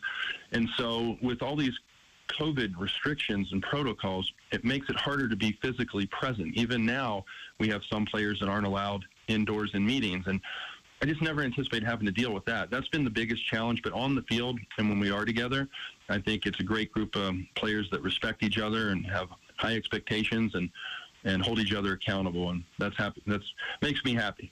ESPN Roundtable presented by Paradise Falls in Missoula. Ed McCaffrey joining us here on Nuanez Now. It's ESPN Radio as well as statewide television, SWX Montana Television. Ed is the head coach for the Northern Colorado Bears. They head to Bozeman to take on Montana State on Saturday afternoon. And, Coach, let's talk about your team so far this year. 2-2 wins over Houston Baptist, and then last week in overtime over a Northern Arizona team that was coming off of their first win in Tucson over the Arizona Wildcats in almost 100 years. So a good victory last week to get Big Sky Conference play started 1-0. What have you thought of your team's performance thus far as you guys head to Bozeman? I still think we are improving as a football team. And, some of that might be because we didn't have a spring season. We didn't have a fall season. We've been off campus for the majority of the last 2 years. So it's probably to be expected. We're still trying to put together our best football game. It hasn't been done yet. Certainly would be great timing for that to happen this week. But the thing we did accomplish was we found a way to win a close football game against a good team. The week before, we came up a couple plays short. This past week, we found a way to turn the corner, and we're hoping to build off that momentum. When you take a look at Montana State, one of the most talented teams in the league, a team that has several of the best players or among the best players at their given positions, particularly when you look at the offensive and defensive fronts, and also then in the backfield with Isaiah Fonse as well. But when you first look at Montana State, what stands out to you on film? Well, there's no weak links. I mean, a lot of times you look to find an area to exploit offensively, defensively, or on special teams, and these guys don't have one. You were right. They have some of the best players in the whole conference at every position. So, we're going to have to do our best to win those one-on-one battles, all 11 of them. And against a good football team, you can't have self-inflicted wounds. I mean, you need to play your best football. They're going to win some battles. We're going to win some battles. But just, we're going to have to earn everything that we get. They're not going to give us anything for free, and they're going to be prepared. They're going to play hard. Any particular individuals or position groups defensively that stand out for Montana State? Yeah, again, I wish I could pick one that was better than the other. They obviously have a couple of studs that are well known, but I'm not finding a weak link on their roster. They're well coached, and they do what they do extremely well. I know you're only one game into the Big Sky Conference portion of your schedule, but I guess first start with last week's victory. What did it take for you guys to pull that out? Because it seemed like a hard-fought defensive game. You guys are not giving up very many points, less than 20 points a game, which is an outstanding mark so far here in this day and age of college football. What did it take for you guys to take down an NAU team that was coming off a Pac-12 victory? Again, I think our guys just played together. There's great communication out there. We fly around with a lot of speed and self-sacrifice. Guys aren't selfish or greedy. They know their assignments. Defense is about alignment, assignment, and technique, communicating and doing your job. And we got guys that will do that for us. When we take a look at Montana State's offense, Isaiah Fonse last week, 30 carries, 217 yards, an impressive performance in both durability and fortitude. So it starts with the run game at Montana State. It has for a handful of years now. But what sort of things do you see offensively out of the Bobcats? They're big and strong, and they do what they do really well. I mean, 200 yards is a lot for anybody at any level on the ground. That's pretty impressive. And when a running back, as a father to a running back, trust me, when the running back is having that kind of success, there's going to be a few plays where they made something out of nothing, and then there's also a lot of plays where the O-line got the job done up front. You can't rush for 200 yards without the O-line doing their job, receivers blocking down the field. So they take it seriously, and they're very good at a lot of things, but certainly in the run game.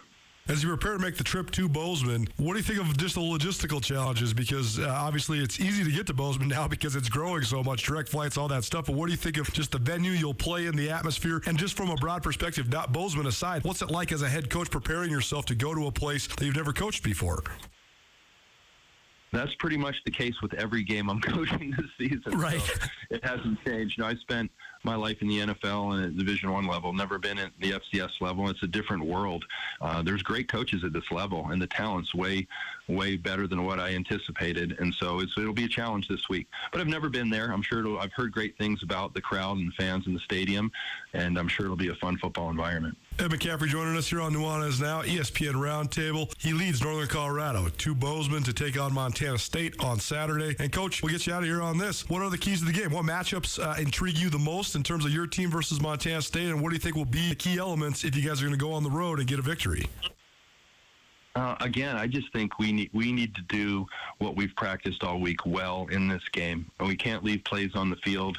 We need to be more concerned about our assignments and just making sure that we execute full speed on every play and don't give them anything. They're too good of a team. Too good of a team to leave plays that we should have made out on the field. Too good of a team if we have a lot of penalty yards. Too good of a team if we have MAs. So those are still the things we're looking to clean up, and I think we need to do that first.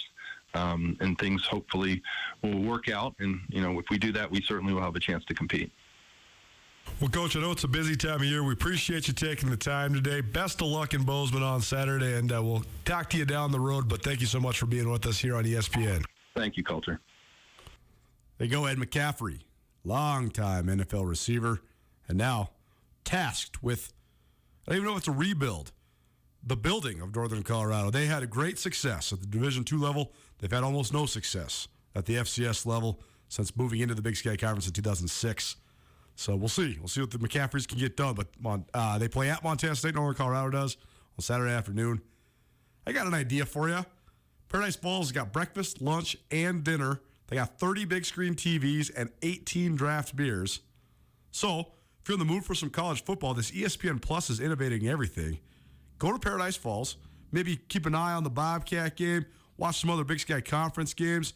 Check out some of the big-time FBS games that are going on. You're chilling, you're hanging out. Maybe have some lunch, maybe a early little app before dinner, and then roll it all the way into that 8:30 kickoff with Montana at Eastern Washington. You have a whole day of football. Maybe have a couple meals at Paradise Falls. I don't know. I'm not trying to tell you what to do. I'm just making a nice suggestion for you. Paradise Falls has everything you want in a family establishment. Great place to hang out, watch football. And again, breakfast, lunch, dinner, early and late happy hours, all sorts of food and drink specials, particularly on Saturday. So head on down to Paradise Falls and hang out with them. Paradise Falls, Missoula's coolest hotspot and the proud presenter of the ESPN Roundtable. More questions about the Grizz. Thanks for all the texts. We'll get to those and efforting Levi Janicaro as well. Missoula Big Sky Products Grizz linebacker and our Grizz Star of the Week. Keep it right here, ESPN Radio. I love family road trips. Wind in my ears. Good dog. Brakes in my mouth. And peace of mind knowing Les Schwab did our tires, brakes, and alignment. Like Les Schwab, my family's safety is my first priority. Well, that and squeaky toys. Swing by today and get road trip ready with our always free pre-trip safety check. Les Schwab Tires. Applies to passenger cars, SUVs, and light trucks only. Details at leschwab.com/safety. Buying or selling a home can be an intimidating task. Brent Wahlberg and the Wahlberg team of Windermere Real Estate are here to make you feel comfortable no matter where you're at in the process. The official realtors of Grizzly Athletics have more than 4 decades of experience in Western Montana. Brent and his team can not only find you your perfect home or buyer, but they can also teach you about the great city of Missoula and its tradition-laden sports teams. The Wahlberg team works as a family to help fulfill your real estate needs all over Western Montana. If you need help with residential, land, investment, or commercial, give Brent Wahlberg and the Wahlberg team a call today. Although it might sound daunting, getting your wisdom teeth out is just a part of life. No matter when you might need your wisdom teeth extracted, Dr. Gene Morris at Oral Surgical Associates in Missoula is the man you need to see. Dr. Morris has extensive experience and a reputation as a surgeon who's both gentle and detailed, and will make your wisdom teeth extraction process seem like a breeze. When you need your wisdom teeth removed, put your trust in Dr. Gene Morris at Oral Surgical Associates of Missoula. We're all looking for ways to go green, and Farmer State Bank has everything you need. Start with free internet banking and bill pay.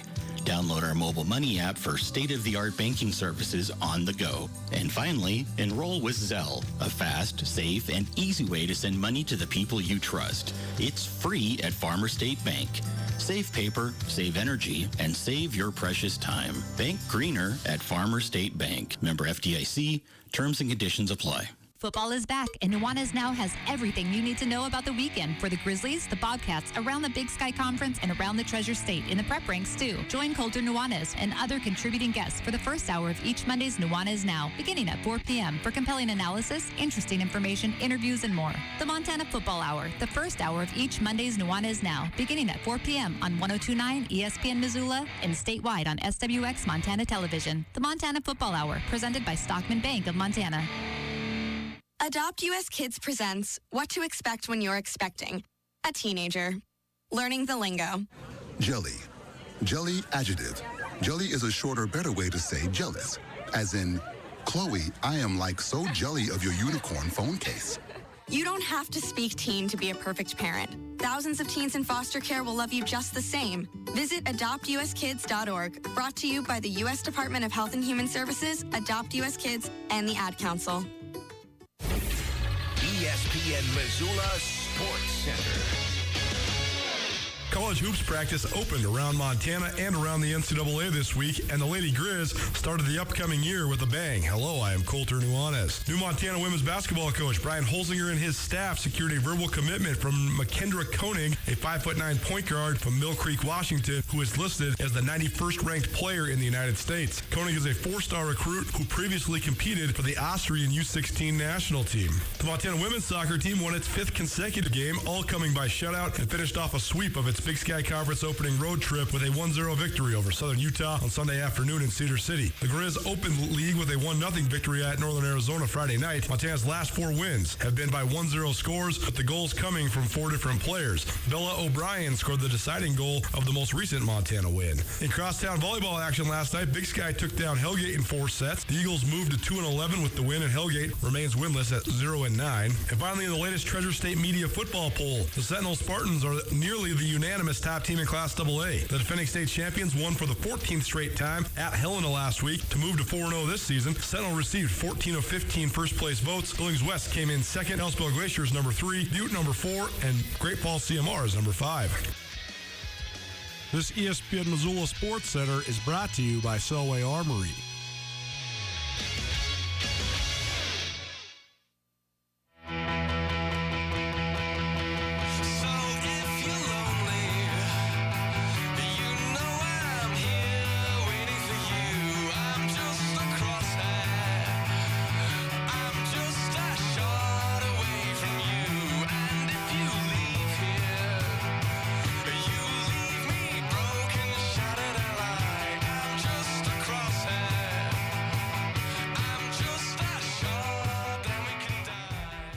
Happy Wednesday, everybody. Hope you're having an outstanding day. Hope you're having a great week. It's awesome around here. Can't believe it's almost October. But we're getting into the heart, the meat of it. Can't wait for Saturday. We're heading over to Cheney, Washington for the showdown. Number 4 Montana at number 6 Eastern Washington. It's dominating our coverage here on ESPN Radio, and hopefully you're enjoying it. Thanks so much for spending some time with us here on Nuanez Now. 102.9 FM on your radio dial, as well as SWX Montana Television, 199 on cable, 23.3 on terrestrial television, or maybe you're watching on YouTube, whatever way you're watching the show. Appreciate you being here. Appreciate you hanging out. Appreciate all the feedback. Every Tuesday or Wednesday, probably Wednesdays for the remainder of the season, we'll be having a Grizz football player join us live from after practice. The caveat to that is practice has to end. So we're waiting for Levi Janicaro to finish up practicing. He's a Missoula Big Sky practice sophomore on the Grizz, and he's our Grizz Star of the Week after blocking a punt last week against Cal Poly and then landing on that sucker in the end zone. Pretty cool for him. I know he's been bouncing around a little bit, trying to really find a way, and here he is, find his way, and here he is. He's got a role on this team. He's a great special teams player. Getting some reps defensively as well. So we'll get into that in just a little bit. Our Grizz Star of the Week is brought to you by Bob Ward's Sports and Outdoors. Bob Ward's Sports and Outdoors has their ski package going, their lease program going, back for the 2021 season. Skis and bindings from both Head and Tyrolia, and as well as boots from DeBello. So you can get these packages, maybe try some new stuff out. It's a great way to get into something, maybe skis you haven't tried before, or get a really nice new pair of skis that you just turn back in at the end of the year. The adult packages start at $169.99, and the junior packages start at $109.99. So head on down to Bob Ward Sports and Outdoors. There's a limited number of packages available, and they're probably only going to be available to the end of November. But you do have to sign the lease agreement, give a little ID, but other than that, pretty simple. So need some new skis, whether you're leasing, buying, or anything else for your outdoors activities this upcoming fall and winter, head on down to Bob Ward's Sports and Outdoors, one of your favorite sporting good dealers in the city of Missoula for quite some time. I love me some Bob Ward's, man. I used to love going in there when I was a kid. I still do love going in there, but that was like Christmas early, going to get some new ski stuff. Super cool. Gotta love it. A couple of questions, inquiries from the text line, which, by the way, you want to text us or call us, whatever you want to do. 406-888-1029. That's 888-1029. We had a couple inquiries. Question number 1. What is the status of Joe Babros? He's a senior defensive end for the Grizzlies. What's the status of his injury? He did leave the game very early on, like the very first defensive series for the Grizzlies. Number 56, Joe Babros, limped off. He was in a walking boot at practice yesterday, and he did not practice, so I would say he is doubtful at best for Saturday. The other question is, will Gavin Robertson play? Garrett Graves had an outstanding game in his first start at safety for Montana. Led the team in tackles, had 11 tackles, looked really good, really fluid. Gavin Robertson was nowhere to be found. I've confirmed that he suffered a little bit of flu-like symptoms, so he was not feeling good all week long, couldn't really practice, and so he was not able to dress for the game on Saturday. But expect him to be back once he's feeling better. I think he's probably feeling better by now. Hopefully he is. Never any fun to do all that, but Gavin Robertson, nothing serious, should be back in short order. But Garrett Graves was very good in his place. But Gavin Robertson, a guy that's a little underrated on the Grizz football team, actually. I think he's a all-league caliber player for sure. Another question. In past years, Eastern Washington would bring in extra stands, seating to accommodate all the Grizz fans that came to the game in Cheney. I wonder if they did that for this weekend's game. I do recall that they didn't do that for the playoff game when the Grizz had them in Cheney. That was back in 2014. They didn't want the multitude of Grizz fans for the playoffs. That's an interesting one. I don't know the answer to that because I think that, of course, with a game that's nationally televised on ESPN radio or on ESPN2, that you want the stadium to look as good as it possibly can, and you want it to look as full as it possibly can. If you can sell out your full allotment of tickets, and by the way, Roos Field holds about 10,500. I don't know. I think that you probably still even do bring in the stands because I do think from an ESPN perspective, first of all, given the last 18 months, 20 months, whatever, these schools have lost so much revenue when it comes to athletic departments. And you could say, well, Eastern Washington doesn't lose nearly as much as Montana because their stadium's half the size. Well, you're still losing a percentage of your revenue. And in this case, the percentage is all of your revenue. I know Eastern had a few fans back in the spring, but they need to make some up no matter what. So I think if they think they can sell it out, no matter how many seats they put in there, and that includes a couple thousand Grizz fans, I think you do it. I think that's a cool element of the TV broadcast as well because, you know, how often do you have a stadium? That's why some of these intimate stadiums like that, let's say there's 10,000 Eastern fans there and 3,000 Grizz fans there. Well, you're still monetizing that. You're still capitalizing on it. But in what other place are you going to have 30% of the fans from the opposing team? And maybe a couple places around the country, but most of the time, if it's a big venue with a passionate fan base, they're not going to allot that many tickets to make it a negligible difference. Like, imagine if there's 30,000 Ohio State fans at a Michigan game, or vice versa. I don't know. I think Eastern will probably want to do it just for the revenue perspective and the fact that this is such a good branding and marketing moment for the University of Montana and Eastern Washington as a whole. So I don't know the definitive answer to that question. It is a good one, but I do think that I would lean toward Eastern probably adding some extra bleachers if they do expect a couple thousand Grizz fans, which I do expect that. It's a pretty short drive, man, only 3+ hours, so we'll see. But I would expect them to do that. Last question here. We're going to take a break because they got 2 periods of practice left at the University of Montana. So we'll take one more break, come back. Hopefully Levi Janet Carroll will join us here on Nuanez now. But last question. And if you have more questions, text us, 888-1029. Chris, question from a gal who knows some but not enough about football. Do lights interfere at all in fielding kickoffs and punt returns? That's a really good question, actually. Night games, particularly regular season night games, are so new. I remember when I was in college at Montana, mid-2000s, ESPN would have to bring the lights in because Montana and Montana State didn't have lights. I remember when Wade Cruzado, Montana State president, said that Montana State was getting lights. Well, that helped sort of kick Montana in the butt to say, hey, we need to go get some lights too. It's always an arms race. The greatest rivalry in the West. There's always going to be a rivalry for everything, a competition for everything. So Montana went and got some lights too. But there's only been lights for less than a decade at these two schools. And the regular season home games under the lights are very rare. Montana State always opens up with a night game for the Gold Rush. But usually Montana, very sparingly do they play night games.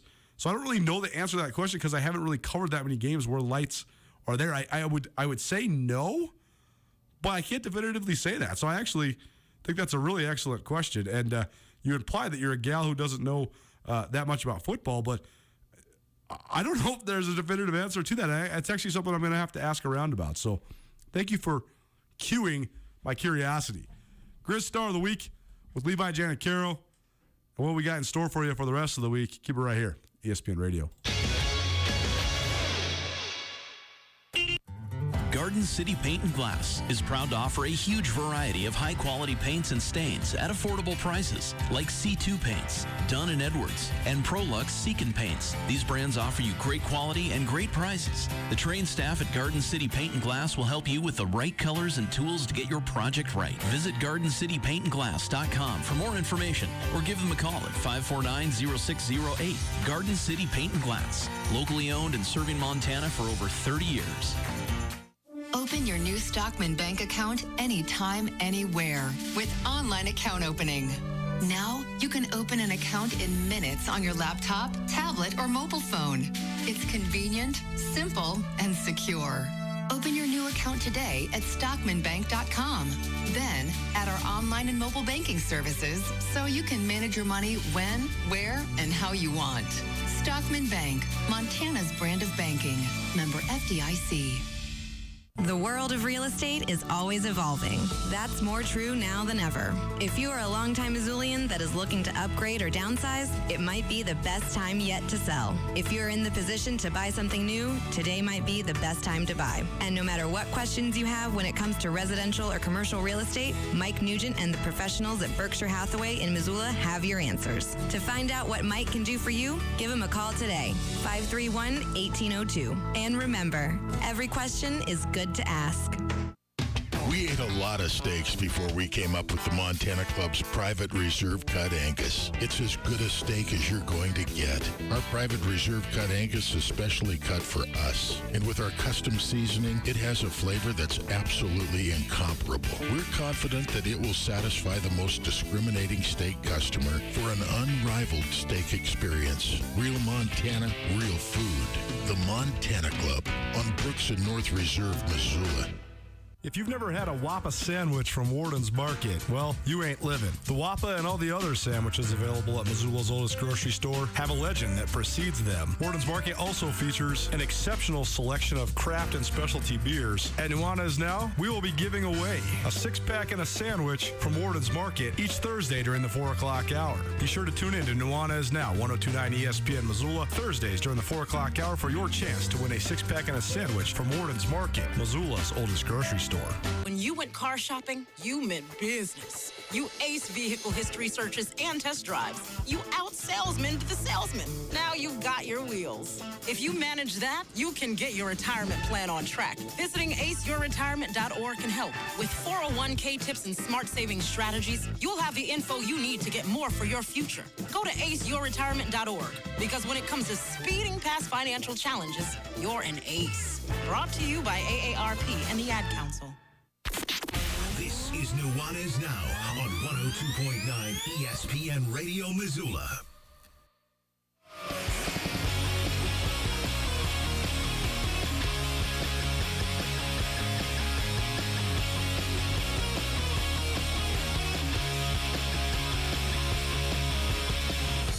Kids, the sound, the passion. What kind of hook we ever say?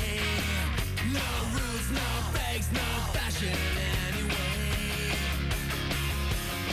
The friends, the fun, the meaning. We're gonna have it our own way. What's up, Montana? Welcome back. Nuanez Now, 1029 ESPN Radio, as well as statewide television, SWX Montana TV. I'm Colter Nuanez, broadcasting to you live from the Northwest Motorsport Studio. Northwest Motorsport, new to Missoula, new to Montana. Largest inventory of trucks anywhere in the Pacific Northwest. They have almost 1,600 trucks in their inventory. You can check out that inventory at nwmsrocks.com. That's nwmsrocks.com. Missed anything in the show? It's been a fun show so far. Still efforting, by the way. Levi Janicaro, I'm hearing it's just going to be a few minutes for the Grizz linebacker, who's our Grizz star of the week. Heard from Sean Rainey, our good buddy at SWX Montana, breaking down the Grizz at Eastern Washington matchup. Heard from Alex Eshelman from SWX Montana, breaking down Montana State's road win last week and their upcoming game against Northern Colorado this week. Also, I gave you some fantasy football advice, some great engagement. Good job by you guys today. All sorts of great texts and feedback and questions and all that. And also heard from Ed McCaffrey, longtime NFL veteran who's now the head coach for the Northern Colorado Bears. They head to Bozeman to take on the Montana State Bobcats. The Big Sky Conference last week, by the way, you can find all that from today's show in the podcast, which is presented by Blackfoot Communications, the Wingate by Wyndham Hotel, and Sportsbet Montana. Levi Janicaro, Missoula Big Sky product, scored a touchdown last week in Montana's homecoming game after blocking a punt. He'll join us here in just a few minutes. But if you were looking at the Big Sky Conference last week and all the matchups in the league, there's the UC Davis-Weber State matchup, which was the only matchup really between two teams really projected to be in the conference title race and in the playoff hunt. And Weber State fell in that one to UC Davis 17-14, which is a huge win for Davis because Davis dodges some of the other premier teams in the league this year. And everything else was just chalk. Montana State won. Eastern Washington won. And then Sacramento State won. The one game that maybe was an unexpected result was Northern Arizona going to Greeley and losing. NAU toppled Arizona 2 weeks ago, beat the Arizona Wildcats for the first time since 1936, 21-19 in Tucson. But then they go on the road and they fall in overtime to Northern Colorado. So big letdown for NAU there. But Northern Colorado, they're 2-2. I don't know what to think of this team yet. I mean, Houston Baptist and NAU, their wins. I don't know if those are that great of wins, but we also didn't really expect Northern Colorado to be in the mix at all. So maybe Ed McCaffrey's got a little something rolling here, but we'll see. One other thing worth noting, it was in the Sports Center there, but the Lady Grizz, they landed McKendra Koenig, who is a 4-star recruit out of Mill Creek, Washington, and pretty big get for Brian Holsinger. Crazy how basketball season sneaks up on you. Brian Holsinger was at the press conference on Monday, so we'll play some of that sound for you tomorrow from the new Lady Grizz head coach. But they're doing a killer job in recruiting right now at Montana. It's crazy. That's football season rolling along, but we had basketball practice rolling along as well.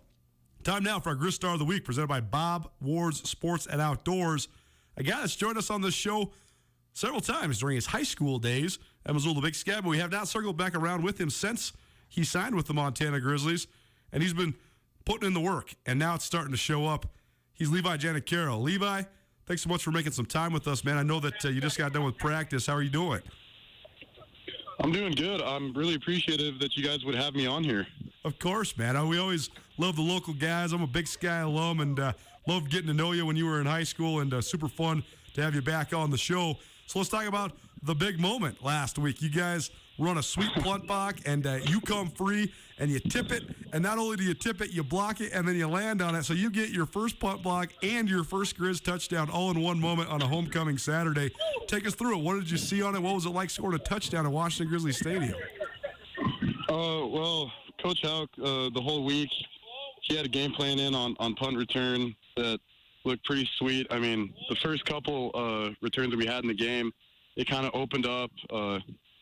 Hyler Flink, who's right next to me on punt return, he really did a good job of eating up the shield guys. And so I just came free because they double-teamed him because he's such a beast on punt return. I just looked at the launch point where he was going to kick it, put my hand out, and thank God I got a piece of it and started putting my head on a swivel because trying to find the ball. Saw it in the end zone, so I just knew I had to hustle and try to jump on it before it went out of the back of the end zone. But, I mean, growing up in Missoula, being a Grizz fan, scoring a touchdown there was just awesome. It was kind of surreal. Super surreal, super awesome for you, too, considering you came in as an offensive guy, but then have transitioned to the defensive side. Maybe didn't think you were going to score a touchdown, but it also seems like Montana defensive guys, they're scoring a few touchdowns these days. You guys got a couple defensive touchdowns already. Yeah, a lot of people think that most of the athletes are on the offensive side of the ball, but our defensive guys are, just like you said, they're putting up some points. You can't count them out. We were laughing in the press box, too, because Patrick O'Connell is playing at an unbelievable level, an all-world level. It's even better than All-American right now. But his pick six that got called back, he looked like the fastest guy on the field. But I know that's a guy that you're sort of an understudy for. I know that you're backing him up right now, but he's playing at an unbelievable level right now. So what's it like watching Patty O'Connell right now? Pat is a freak, to say the very least. He is the most athletic guy on the field at all times, in my opinion. He can make any play. And like you said, just when he had that ball in his hands, he looked like a running back. I mean, switching the ball, stiff-arming guys. he just looks like a natural. I mean, he just like you said, he is an athlete. He's playing at an all-world type, and being able to be his backup has been a blessing because he comes in every day, does things the right way. His work ethic is better than most people I've ever seen, and like a lot of the linebackers say, don't talk about it, be about it. And Pat, he is all about it. That man he doesn't love the game day. I mean, he does, but he loves the work that it takes to get there. Impressive. It seems to be a trend amongst this team. It's Levi Janicaro, Missoula native, and a Montana Grizz linebacker. It's our Grizz Star of the Week presented by Bob Ward's Sports and Outdoors. And Levi, you mentioned playing on some of the special teams next to Tyler Flink, who's also a Missoula Big Sky product. But it seems like there's a tremendous buy-in right now among your guys' team, no matter what your role might be. So what does it take mentally to buy into being a special teams ace? And how fun is that when you actually get to go make plays like you guys have been on special teams? Well, yeah, I mean, there's a lot of people that don't know a whole lot about football that think that special teams is where they put the scrubs, but Coach Houck, he preaches that special teams is a huge part of the game that can't be overlooked, and he says that everybody that's on a special teams, whether it's punt return, kickoff, or KOR, he thinks that they're the only guy in their position that can do their job the best. So it really makes you feel like special teams is as important as he preaches, because it is. As you can see in our last game, I mean, it helps us really secure that win. So it's not hard to buy in when you know just how important that it is. No question. You guys are scoring points in bunches on special teams. I mean, 14 points from the special teams alone last week. Take us through. First of all, are you on the kick return unit? Were you on the field when Malik Flowers housed the kick? I unfortunately was not. No, I'm a backup behind Cale Edwards, who is an animal on kick return. Cale Edwards is a very talented kid from Coeur d'Alene, Idaho. He's made the transition from linebacker to defensive end, and he's doing really well, and particularly contributing on special teams. But from your perspective, when you're standing on the sidelines, Levi, that has to be one of the most exciting plays in the game when you see Malik get the ball and the waters kind of part. Oh, it's so exciting to watch because, I mean, you're kind of watching the kick and things are going slow. Malik is reading it, and just watching him hit that seam and just run through it, that man is fast as lightning. It is, like you said, it is exciting to watch him do his thing. How about for you on a personal note, switching over to the defensive side of the ball? How's that gone for you, and what have you thought of playing defense now that you've been doing it for a little while? I've enjoyed the switch tremendously. All in high school, I didn't play a whole lot of defense and whatnot, so when they told me that I was going to be a linebacker, I was nervous a little bit, but all the linebackers, great guys. Just in my opinion, this team is filled with great guys, but the linebackers are top tier. So I was just really blessed to be a part of their group, and they took me in and taught me the ways of how defense plays, the meanness, the nastiness, but as a unit. And the switch has been a blast. I've really loved it. Levi Janicaro joining us, Missoula product and a Grizz linebacker, part of our Grizz Star of the Week, presented by Bob Ward, Sports and Outdoors. Levi, we'll get you out of here on this. Pretty much the only thing we've been talking about on ESPN Radio all week is the showdown in Cheney on Saturday night, under the lights, ESPN2. I know it's a serious game, and you guys are going to take this thing with your preparation fully seriously, but this has to be an awesome moment for you and your teammates, the fact you get to play on national TV in a top 10 game. Yeah, it's going to be a lot of fun. They're a good team, and we think that we have a good team, so it's going to be a good test for both sides. Really excited. Well, Levi, we're proud of you here at ESPN Radio. Keep putting in the good work, and thanks so much for joining us. Best of luck this weekend. I appreciate it, guys. Thank you for having me. Levi Janicaro, Grizz Star of the Week. That's a good kid, man. I remember watching him in high school and thinking, I don't know what position he's going to play, but somebody somewhere has got to give this guy a shot. And when Bobby Houck first got hired back in Montana, one of his first calls, I think he actually even just drove down to Big Sky and saw Matt Johnson, Missoula Big Sky head coach, and Levi Janicaro and say, hey, let's get you on the squad. And he's done a great job of transforming himself from a former high school Wildcat-style quarterback to then a running back and then a fullback at Montana to then now most recently playing linebacker, Great athlete, really hard worker, really strong and tough kid. So pretty cool when kids from the Garden City make their way to the big time at the Montana football program. Appreciate Levi for joining us. That was a great interview. Proud of him for all the work he's put in. I always got a special place in my heart for those guys from Big Sky that played for Coach Johnson. Coach Johnson and I go way back to when I was a young kid. So Matt, he does the best he can with what he is given, and from time to time when he's got dudes, Big Sky's pretty damn good. And the Janet Carroll brothers have both been part of that. So cool for Levi to be making waves at Montana. Thanks for kicking it with us. This has been a great week so far, man. So happy for all the people that are swinging by here. Hope you're enjoying all the great content that we got around here. We're having a hell of a time making it for you. And this is what we waited for.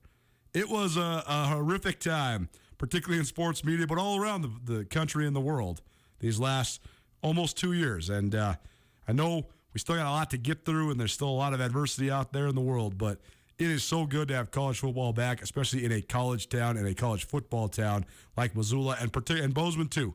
And it's great for the community, great for bringing us together, great for the economy, all of it, man. Everything in Montana is better when football is back and when football is good. And both the Bobcats and the Grizzlies got it rolling right now. So we hope you're enjoying coming along for the ride with us. This has been Nuanez Now, one-stop shop for all things sports, each and every day, right here on ESPN Radio, as well as around the great state of Montana on SWX Montana Television. Jam-packed tomorrow again. Going to hear from Montana State head coach Brent Vigen. We're going to hear from perhaps Eastern Washington offensive coordinator Ian Shoemaker. Also, Carolyn Chicken Doesn't Know Sports, Mary Louise Cook, and Kyle Sample. All that and more, 4 o'clock tomorrow. We'll see you then. Are you ready to step up your hair game but just not sure where to go? Well,